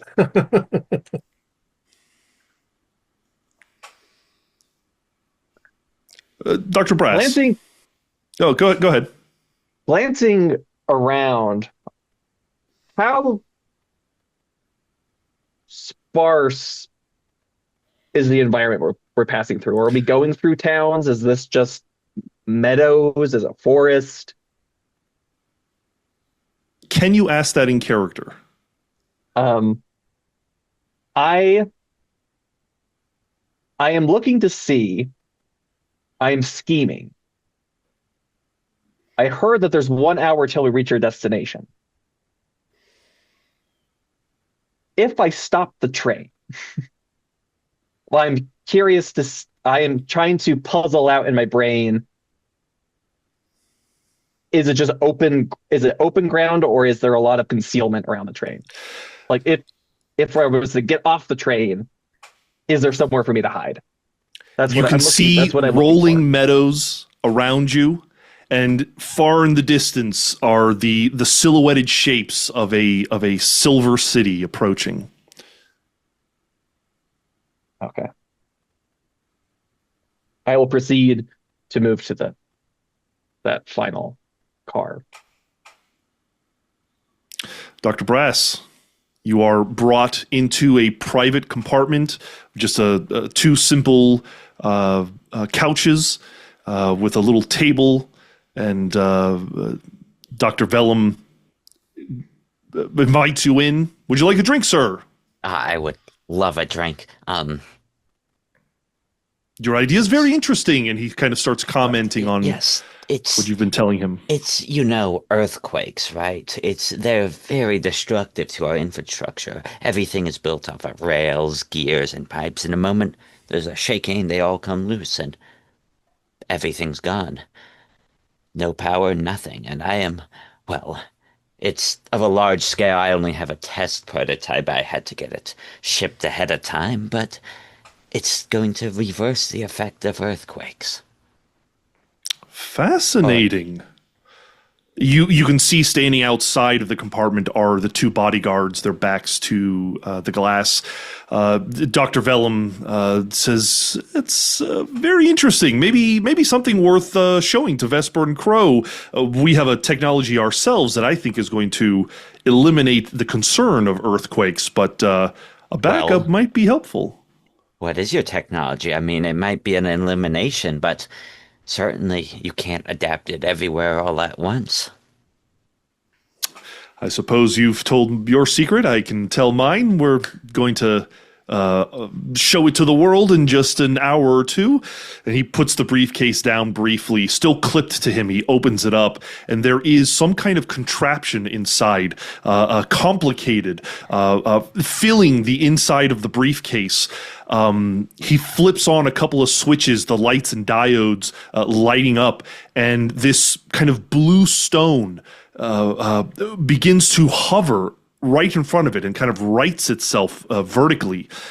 And he begins explaining, this is a new anti-gravity technology that we think is going to allow us to create airships, flying ships that'll take us across the country without issues of earthquakes. Not just the hot air balloon is something. Is it perpetual? As far as we can see, perpetual, yes. It's proprietary. Can't exactly describe where we found it, but the good news is that it's going to change the world, my friend. Well, that's great. And as I look at this quite fascinating crystal, I want to look beyond it at the case itself. With my I have an eye for machinery, can I tell how this is deactivated, which buttons he pressed in what order, and what mechanisms maybe I can even dismantle the case? Simple enough. You can see the order in which things were turned on, and you can assume going in that backwards order that they can be turned off. Well, this is fascinating. Anti-gravity. You think everyone would live up in the sky? Knowing the way the world works, probably just the elite. But nonetheless, it's going to make us a lot of money. Well, we wouldn't want the earthquakes to destroy those below us now, wouldn't we? Yes, of course. And he hands you his drink. Weatherwax. Yes. I am hoping that the others are on the ball. At the moment, I've reached a bit of an impasse. So I will return to the lounge for another drink, and see if any opportunities present themselves. Edmund? Go ahead. I was just going to say my trust is in Edmund and Dr. Brass. Edmund? On this final car, I go to the edge where it connects to the coal car, and I'm looking to see if there's a platform for me to get down. You can see a platform in between the car and what is the engine. Two or three very busy working engineers shoveling coal into the engine, kind of poking through once in a while so you can see them. I'm counting. How often do they appear? Or am I seeing them constantly? Or do they? There appears to be no set pattern, but it is relatively frequently that one of them will, with their backs to the compartment that you're standing on, you kind of take a step back, observe, go in to do some task. Relatively random, but also relatively often. Dr. Brass? Well, how far does it float up? Well, it depends on the focused frequency that we feed it. We've had it go up quite high, enough to safely travel in the sky. We could also make other things levitate, like this train, for instance. Oh dear. But just with this, mind you.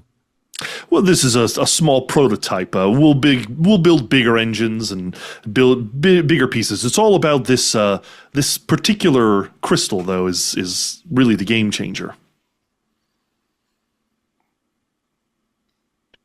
There's a sound of the door sliding open, and one of the bodyguards says, "Dr. Vellum, we're sorry, but we're going to have to ask your guests to leave. They're maybe 40 minutes away from getting into the city.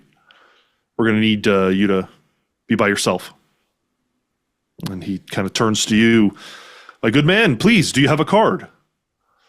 Well, I don't like my card to get in the wrong hands, but I'll write down the name Finch, give him a forwarding address at maybe a warehouse somewhere I frequented, and leave. Well, be sure to be sure to say hello at the exposition if you're there. Goodbye. And I'll step out and again look out and then head back down to the lounge. The two bodyguards kind of watch you as you go, and you pass a third who's guarding the door to the entrance, and you make your way to the leisure room where Weatherwax is waiting patiently.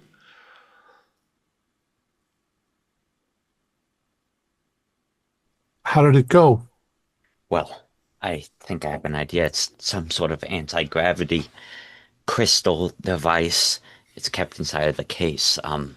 It's quite fascinating. Never seen anything like it. Obviously, it can't really. What kind of a case? Suitcase, briefcase. It's cuffed to the doctor, but the doctor is alone in his room. The guards are outside. If we're swift, the idea is my idea, and maybe with a napkin, I'll start sort of explaining the functions of the case. He explained it was. He said there was a way to focus its energy. Looking at it, perhaps the idea is we get up on the roof with our own case, and then one of us gets down in the cabin and just holds the case out the window, maybe still in its arms, focuses the crystal to go up, and we just snatch it. Right out the window. I think that we're going to have to knock out everybody in the room. Yes, well, maybe Edmund can prove to be it. He's already up there on the roof. I told him where the cabin was, so I don't know what he's going to do. He might just be able to use his mechanical arm to reach through and grab the case, but it's attached to his hand. Well, I have my multi-tool. Yes, and I can pick locks, but it's hard to do that when the man's got it on his wrist and he's wide awake. You can find a way to put him to sleep. It's the front cabin, or the front car, and the train is putting out an awful lot of carbon monoxide. I'm wondering if we can redirect it into his cabin. That would kill him. Well, a tragic day for Vesper and Crow. Edmund.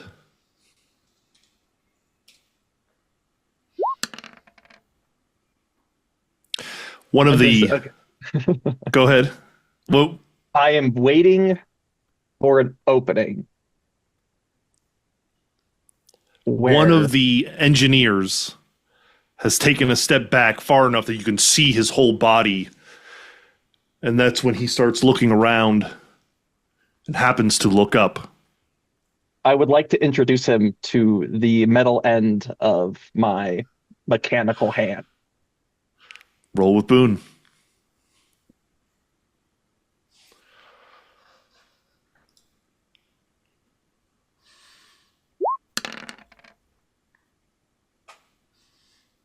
Success. Come flying down. Yeah, his body crumples. It springs out of my. Yes, then I'm a sturdy man. I'm going to try to get. I'm going to haul him over my shoulder and scramble back up with him to the top of the train. Roll with Boone.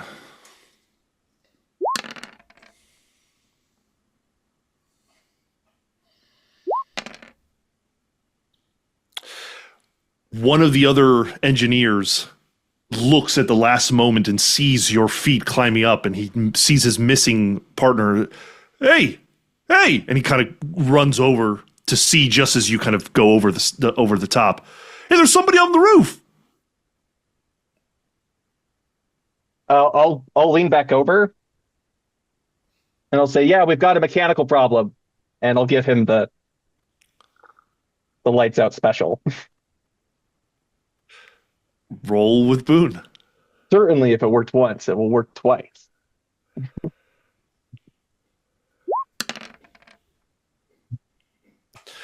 You land back on top of him, making a bunch of noise, notifying the last and third engineer, who notices. He grabs a crowbar, says, "Oh, I gotta let the authorities know," and he tries to run past you. All right, fists up.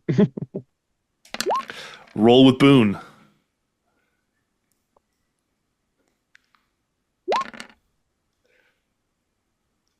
How much of this karma stuff can I spend? You can spend it now if you like. I would love to spend it now.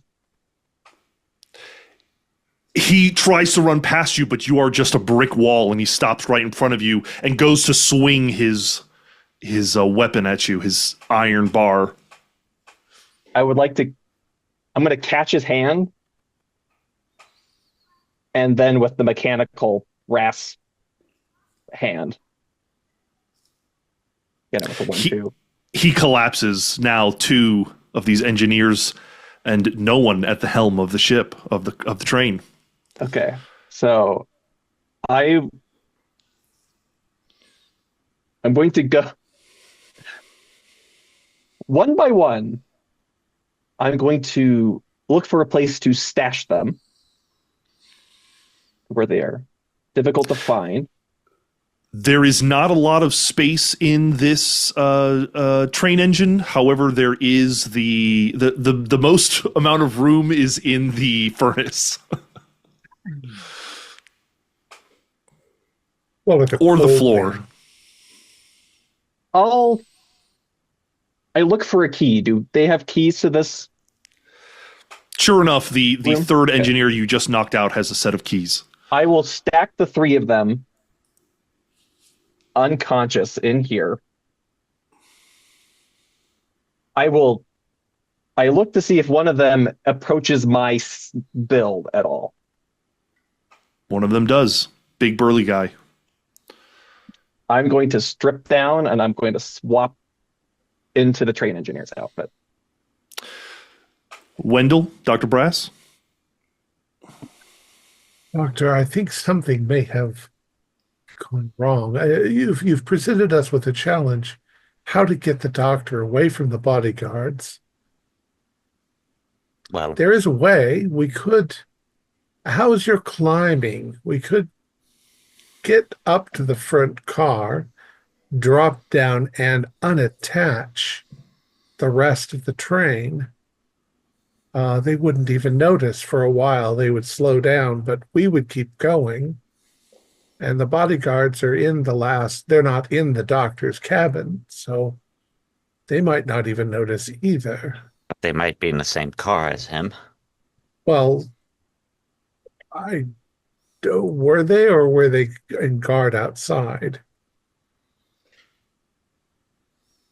I believe there were 2 outside of his door and then 1 in the hall. Or 1 maybe at the car over. It might have just been Edmund. But we have to move. As Dr. Brass says that, another voice over the mechanical loudspeaker. 30 minutes till we arrive at Exposition Park. Make sure to have your belongings with you. Oh, Well, once we get to the park, we can just disappear. It's gonna be. well, and yes, We just need to might, get the keys. if we at the very worst, we're going to have to try to get the case between the train and the exposition. But that might be much harder without any planning. I say we disattach the rest of the train, and then we'll only have to deal with the bodyguards and the doctor. Sounds like a plan. If we have any plan. Think I can do it with my multi-tool. There's a train disattacher in here somewhere. So the danger is going to be, as long as you can keep your handy holds as we climb up onto the top of the train and not get seen.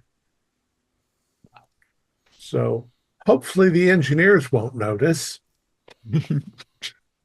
Well, to the car we will go then. All right. We'll look for a a place where it's least likely that they'll see us. Well, we Rather, have to. we'll look for a place where it's least likely that anyone will see us. And Are we disconnecting? Be clear, are we disconnecting the rest of the train from their car or their car from the engine? correct. No, we want all of these other innocent people to just slowly get left behind. Well, need to be on a lower level for that to do that disconnection before we climb up. I can do it.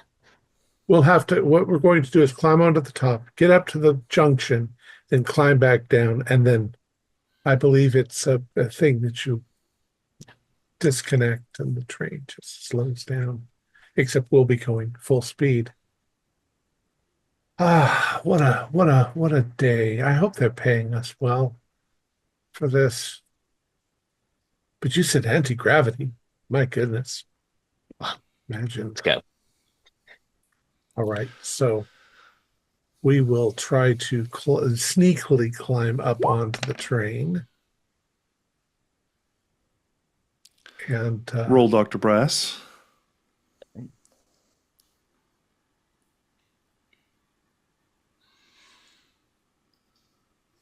he's sneaky too, isn't he? No. Okay.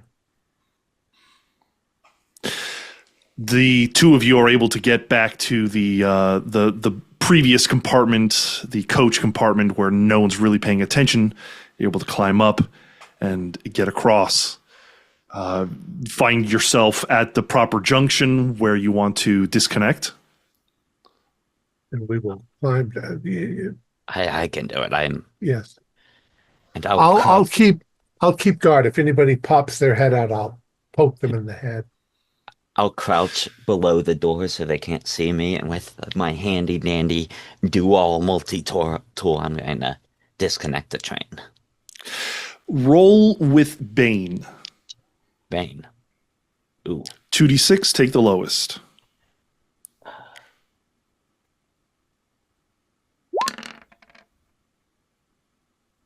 Well, I would like to make that a success with karma.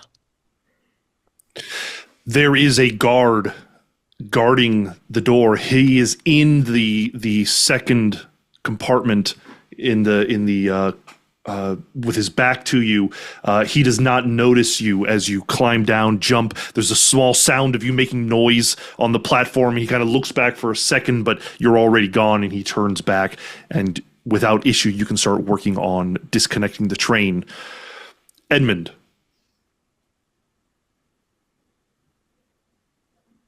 There are a lot of dials. I don't think they're supposed to be moving in the direction that they are, but I don't really know how trains work. But I'm dressed. I'm dressed like an engineer. So I'm going to exit the engine, lock it behind me.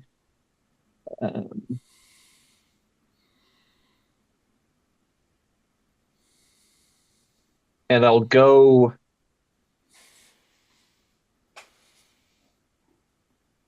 into that first passenger car. Stepping into this car, it is a typical multi-seater. However, it is full of Vesper and Crow employees. Many of them look up at you, an engineer stepping into the room, and one of the bodyguards approaches and says, is there a problem?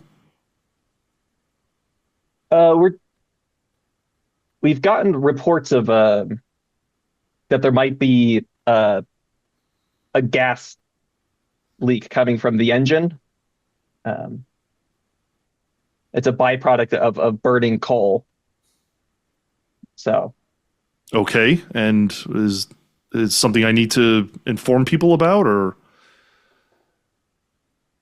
Yes, well, unfortunately for everyone's safety, I'm going to have to ask you to vacate this car. Roll.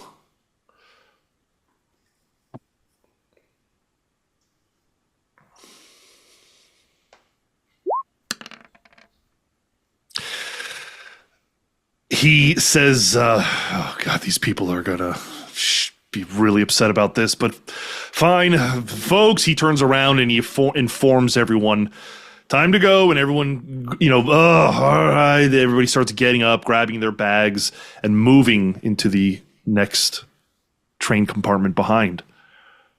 Dr. Brass, the final click, and then there is a kind of a short lurch. Weatherwax, you feel it as well, as suddenly inches become feet, and the 4 train compartments behind you are now disconnected and slowing down. Looking, maybe peeking through the window, have all these people just filtered into this car, or did they pass me? Just now you begin to see what looks to be a whole train cart of individuals coming into this one. The bodyguard who is standing at the door immediately kind of goes over to mitigate this, figure out what's going on, and the door is left alone. We have quite the crowd. We seem to keep misunderstanding this train. It has surprises. Well, I'll climb up and say, Weatherwax. I'll just peek over the top. Weatherwax, there is a great deal of commotion down below. I think they migrated from the first cabin to this one. I think now's the time if we're going to get through the window and, well, accost the doctor. There's so many people in the hallway, they're gonna have trouble getting anywhere. It's yelling already. How do we do this?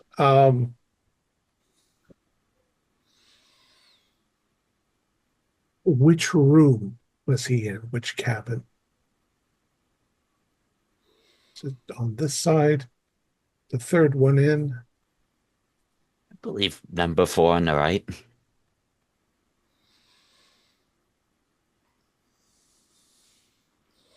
They're going to figure out the train is no longer attached. I was hoping we would get rid of all of them except for the 2 bodyguards and the doctor. This is a royal fuck up. Edmund, the cart is slowly filtering into the next, very slowly, as they're trying to find room for these people. Okay. So the doctor is not in the car I'm in. He's in the one that I'm. You do not see Dr. Vellum. Okay. So he's going to be. But yeah, if that car is so full of people.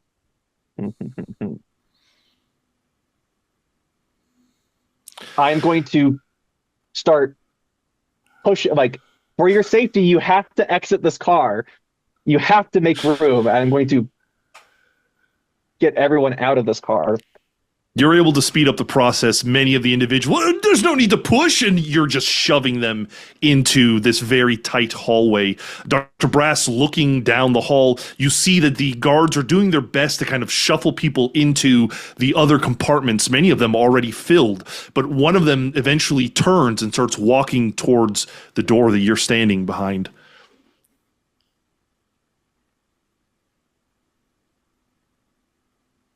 I'm going to do something very reckless. I'm going to climb up on top of the train. I'm going to move myself towards where the compartment is, where I know the doctor is. And using my cane as a hook, I'm going to lower myself down on the side of the train to the window. See if, by some chance, the doctor is drinking. The doctor is standing at the threshold of the door of his compartment, kind of halfway in, halfway out, holding a glass. But he's also seemingly talking to some guards there, trying to figure out what all the commotion is about. The briefcase in his hand. He is alone in the compartment. I'm going to attempt to toss my poison into his glass without him noticing.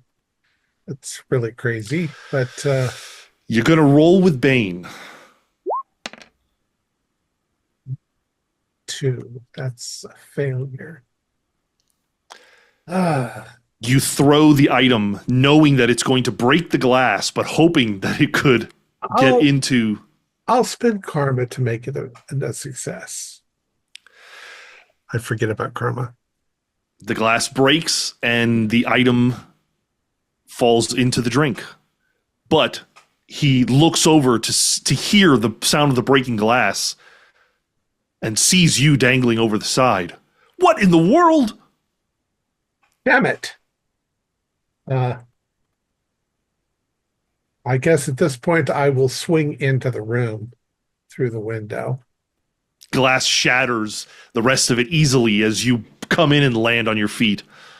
With my hook, I will grab a hold of the case and his wrist in an attempt to wrench it away from him and then pick the lock in the confusion. That's a lot. Dr. Brass? Well, I need a bit of a diversion. One of my mundane items was a lighter.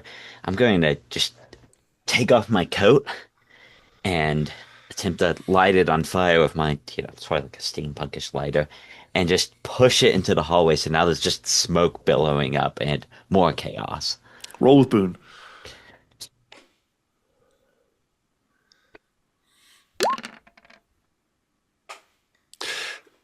Some of the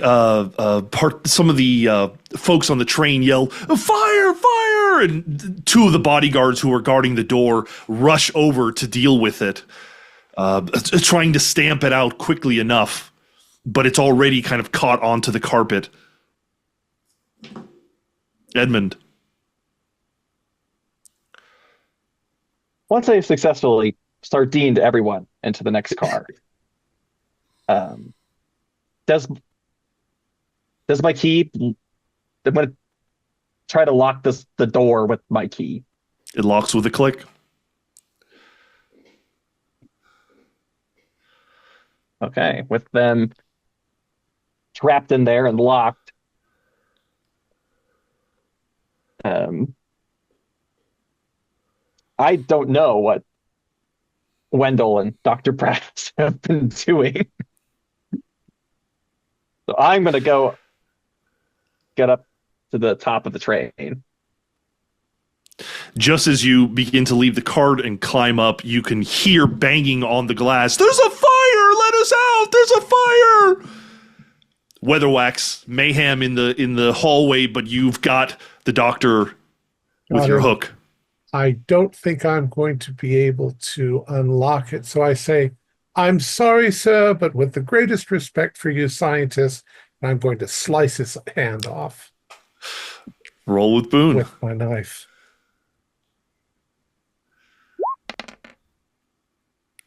Okay. He screams as you slice cleanly with your cane knife, severing the hand, blood immediately spurting out, screams and stumbles back out into the crowd, pointing with the stump in the direction of the compartment. And I'm going to go out the window. Dr. Brass. Well, I think we do the disconnect thing twice. I'm going to head up top, and maybe, I might see Weatherwax on the way, but I want to round up around top to. At this point, some of the bodyguards have noticed you missing your jacket. Hey, where are you going? One of them's going to grab you. Let's do an opposed roll.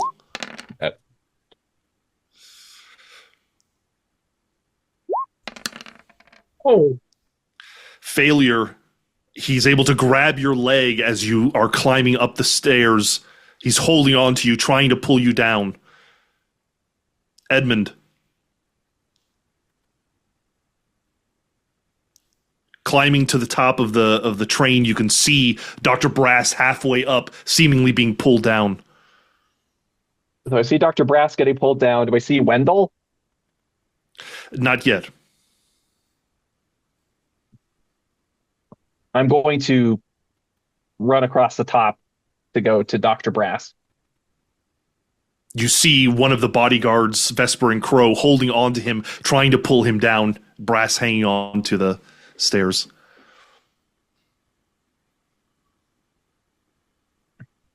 I'll lean to the side of Brass and say, "Sir, this is very unsafe." And much like the engineers, there's this gleaning of brass and this rush of air. Roll with Boone.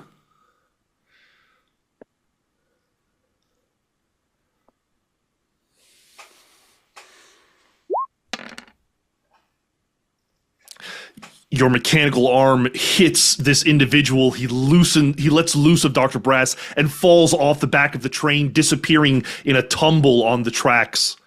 Weatherwax? Just as we get to the Varus Bridge over the Blue Goose River, I will dive off of the train into the river below with the suitcase in hand. I leave the rest behind. Roll. Okay. Success. And then, of course, I'm going to make my way into hiding until I can find. They'll have to find their own way.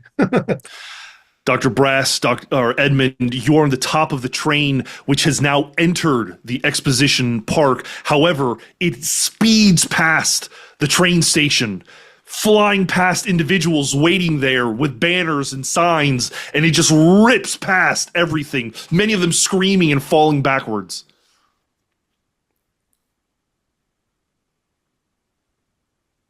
Well, I'm going to look for one of those, well, or maybe it's something soft to land on, a billowing a hot air balloon or a balloon or some sort of, maybe a stack of signage, something to cushion my fall.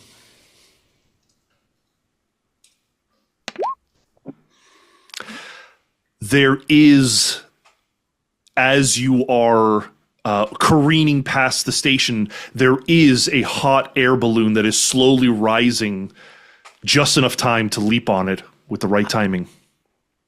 I will, reach up and maybe gesture to Edmund and say, "This is our way out. Let's hope Wendell got the case." And I will grab onto the ropes on the side. Roll.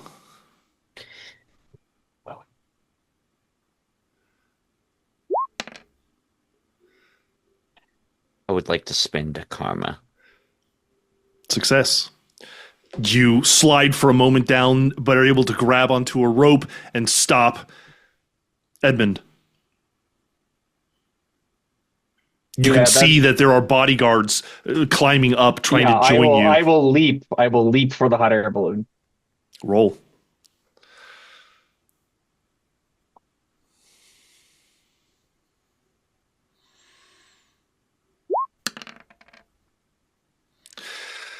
You also make it just in time as the balloon passes and rises high into the air, its occupants completely unaware that you are riding it, just like the train occupants. Wendell Weatherwax down in the river, Dr. Brass and and Edmund Carlisle riding up high as the train continues to fly off into the distance. And I think that's where we can stop. We reconvene about 7 hours later. Yeah. And read in the newspaper about a train that crashed into another train. Well, it's just steampunk. They probably The engineers all fell asleep at the wheel. It's terrible. Drinking. That was interesting and fun. Yeah, talk to me about it. It would make an interesting anime. What are our thoughts, maybe specifically on like the challenges of the role play, trying to stay in character, not talking about mechanics? Yeah, just like Um, trying to change the way that you phrase things or try to, ask questions, gathering information, like always using the I first person voice. Like it's a good adjustment, but it is an Yeah. adjustment. It is an Yeah. And adjustment. then Yeah. I constantly like just asking questions, but not really in the I voice. it's honestly, it's a really healthy thing, even for any other game that we play. No, talking about yourself in the third person always seems to break the game, the feeling of the game. It's a slippery slope because like at one point saying like my character does this is still technically in character, but it saying it just does seem to keep you in character a little bit It does. easier. It does. Yeah. I Um, I know I tried to tackle that through this like, nerdy internal monologue sometimes where he's like, maybe he's talking to himself, and that's kind of how I approached it, my tactic at least. But I liked it a lot because, that's one thing I do with my own players. I'm like, don't tell me what you are going to say to someone, say it to the person, and we'll role play it. Now, I thought that because we're improvising all of this, there was some misunderstandings about the train itself. For sure. I know that Morgan and I, we've done Horror on the Orient Express, so we're kind of a little knowledgeable about the way they do trains. And I'm not knowledgeable at all, so I totally take blame for just like No, that's making okay. up where things are. Yeah, I wouldn't fault anyone for the more Sure. yeah, the more in expensive. Go ahead. The more yeah, I mean it I'm sorry, we keep doing it. You go. yeah, I don't think that was too much of a problem. Like you with anything that's improvised, I think we all had a different idea of what the train was like, and then Right. as the game progressed, we came to an understanding of what the figured it train out. was like. Is in my imagining initially it was a very long train, Hmm. and to save money they put me in coach, being like, so Yeah. I was envisioning myself like train 20 hopping, cars back. Yeah. yeah, Yeah. to get up to where they are and joining them. But having it condensed, got me right into the action immediately. So it's always about give and take with Right. improv. There was that moment where Dr. Brass asked for a map of the train, and maybe that's a moment where I could have more succinctly explained, coach, then the lounge, and then like a secondary lounge, and then the two or three compartments relegated just for Vesper and Crow, and that maybe would have helped. That's what I was going to say, something like that. I also was going to give the other option of like maybe if we're already set on it being a train event, we establish that and sort of the setting of the scenario is like, okay, what cars do we have? And then that's something, you establish early on kind of the general order, and then maybe it can be the number of cars can change, but just the general order is good to establish because I kind of just went with the flow. I was like, I'm heading wherever. In general, on those kind of trains, the farther away from the engine you are, the better, because of the smell and the smoke. So it's usually right after the engine, you've got the fourgons where they put all the luggage, and then you've got progressively farther and farther away. That makes sense. That makes the rich sense. people in the back. Yeah. Maybe during prep before the game is a situation where I should tease out any knowledge that we have about trains, or situations like that, where make sure everybody's on the same page about what a train would look like. But considering that it was all improvised, I thought it was a lot of fun. I like my character, and even though he didn't really succeed on any of the ideas that he had, in the end, cool. it was just swashbuckling that got you what you needed. It's like at this point, there's nothing left but to jump through the window and see. I like how at the beginning of the game, I think it was Thom who was like, and he's got it on his wrist, and we have to secretly swap it. And at the end of the game, Thom is like, time. Yeah, there's nothing left. We could have We could have had the two-way radio, guys. Come on, we We could could have have. Because all been on the same my page. plan after ascertaining, like, one thing is, like, if I stop the train, if I knock all the engineers out and just pull the brakes, and then dress as an engineer, feign an engine problem. If we were in woods or mountainous things, that I would just keep the train stalled there until we could get the briefcase and go. Sure. You know that situation, Morgan, where I asked you to ask in character. That could have been a situation where I would have accepted you saying, "I look around to the mountainous terrain." Like, you just literally decide. Yeah, you could just decide what it is. and I would have just gone along with it. And I think that's something that I want to make sure in future Whose Turn Is It Anyway games to emphasize that you guys are just as much in control. And there are situations earlier in the game where I want to say either Thom or Sawyer said something that like solidified a fact about this world. I think you said a name or something like that. But anyway, I want to encourage that. And yeah, maybe in the future, remember that. Kind of like in Mothership when you could just make stuff up as you go along. Thom did that, I believe, with the bridge, right? Because you said, Right. I'm going to jump off the bridge. And Exactly. I did not have in mind a bridge, but that was a perfect example of just making it up and then just letting the dice decide whether it works or not. it helps that I played Deadlands for the first time, and a big part of that is using like the you have like a currency to spend to do that sort of thing. And I was also playing a scientist. Granted, I was 10 times more deranged in that game, but like it was the same sort of idea of like, you know, except we didn't have a currency for it, but you can just kind of influence the scenario in ways that, you know, kind of did. We had the karma to pass. Oh yeah, that was nice. I was just going to say that in the beginning, I think one of the first rolls, Thom rolled just 1d6 when I was pretty sure he was using something that was a boon of his. You were good at talking or something like that. Yes, and so, I realized. And so that's why I started afterwards. saying roll with boon, because I wanted to make sure you guys were using your abilities. I realized right after. Yeah. 6 was the best I could get anyways. Yeah, that's true. I know my right at the end, the victory and failure is what saved me to get on the hot air balloon, because I only had one karma, I believe, and then you know that bump from the 2 got me on the hot air balloon because I failed the previous roll. I didn't roll to see if the water was only 3 feet deep. Splat. If you had rolled poorly, maybe that would have been what happened. I was, as the GM making this up as we go, I was trying to, I wanted it to be a challenge, but not so challenging that it was impossible. Right. I knew that he'd have some bodyguards, and then we had discussed the idea of it being like with him, and so it being cuffed to his arm made sense.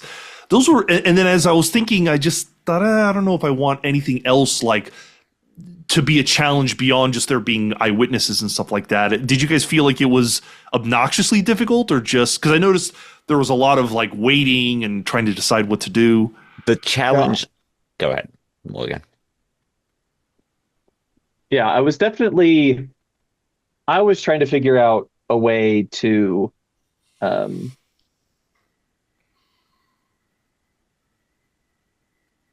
change the situation, not break the game, but doing my second idea, the one that I came to without the mountainous terrain, was like, as an engineer, like for everybody's safety, there's a problem with the engine, like just keep pushing people from car to car to car to either isolate him in his room, like if he didn't come out, or as he got out and we just crowded more and more people in the back, he'd be easier to undo his handcuff and do it back. But little did I know that they were decoupling, the back of the train, so there was nowhere for them to actually go. So it's kind of what's interesting about this type of role play is you really have to think outside of the normal assumption that, we're just all at the table, we all just know this information. No, we've got to figure out how to communicate to our player or to each other as characters, and it adds a new wrinkle. I think that I would say the challenge was a miscommunication, like Morgan said. We weren't on the same page for a lot of it, which I think was maybe, a lot in character because we had 2 hours. But I think the other thing is, in character, our characters likely did a lot of prep for this heist, but out of character, this is improv. We're being put in this situation for the first time. So, stuff is developing as we encounter it. So, like, we don't have, like, a plan going into it. We haven't sat down and made a plan out of character for our characters, or even in character, really, during the session. So, you don't have that. So we're kind of just winging it the whole time. And you know what also feels really interesting about this is you could almost use this as a pre-scenario idea fest. You play this game. Now you could take everything that we learned and write that up into an actual scenario, because right, this was a first mission. You guys now have an established relationship. Right, and we know each other a little better. What you were talking about, Sawyer, too, is like when I said that I had a prearranged, facial tick or something to tell, because obviously we worked together. So that was just, improvised at the moment because it would have made sense. Yeah. That's kind of like I'm doing a similar thing with a scenario to what Thom said. I'm writing right now. It's just it's play testing. The players are not where I thought they would be in my writing, so it's like that rapid. The scenario is being built by the players as opposed to my writing ever getting them anywhere. Well, I hope folks who watch enjoyed and got something out of that. I think we might try again next month, another round. So if anybody from Into the Darkness wants to give a hand, they're welcome to join. What I'd like to do is start a tradition that at the end of the session, we'll have one of us change the setting and the tone, one or the other that we chose. So we had steampunk and intrigue. I think maybe Sawyer, if you want to throw out another setting option that we don't currently have on the list, and then I'll update it, and we could possibly roll on that the next time we play.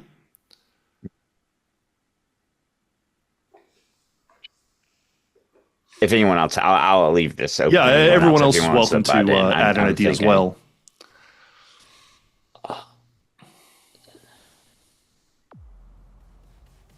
Could I add a tone instead? Sure. Also, I want to add in like Lynchian, like David Lynch, Okay. Twin Peaks. Yeah. We'll replace intrigue with Lynchian. I think that says it perfectly as to what it's supposed to be like. Yeah. Excellent. Well, thanks guys so much for playing. That was it. Thank you. Our players included Morgan Llewellyn, Sawyer Hill, and myself, with Sergio Crego as the guy running the show. We have a Discord server where you can chat with other members. You can set up private games. You can learn the finer arts of gameplay and game mastering. We provide audio-only versions of our shows free for you to download from Spotify, Podbean, or iTunes. Support for the show is provided by our patrons who are listed in the closing credits. If you'd like to show us your appreciation, please visit our Patreon page, or you can use the thanks button just below the screen. Like, share, and subscribe to our channel, and punch the bell icon for updates on our latest shows. And you can leave us some comments. We enjoy reading them and answering any questions you might have.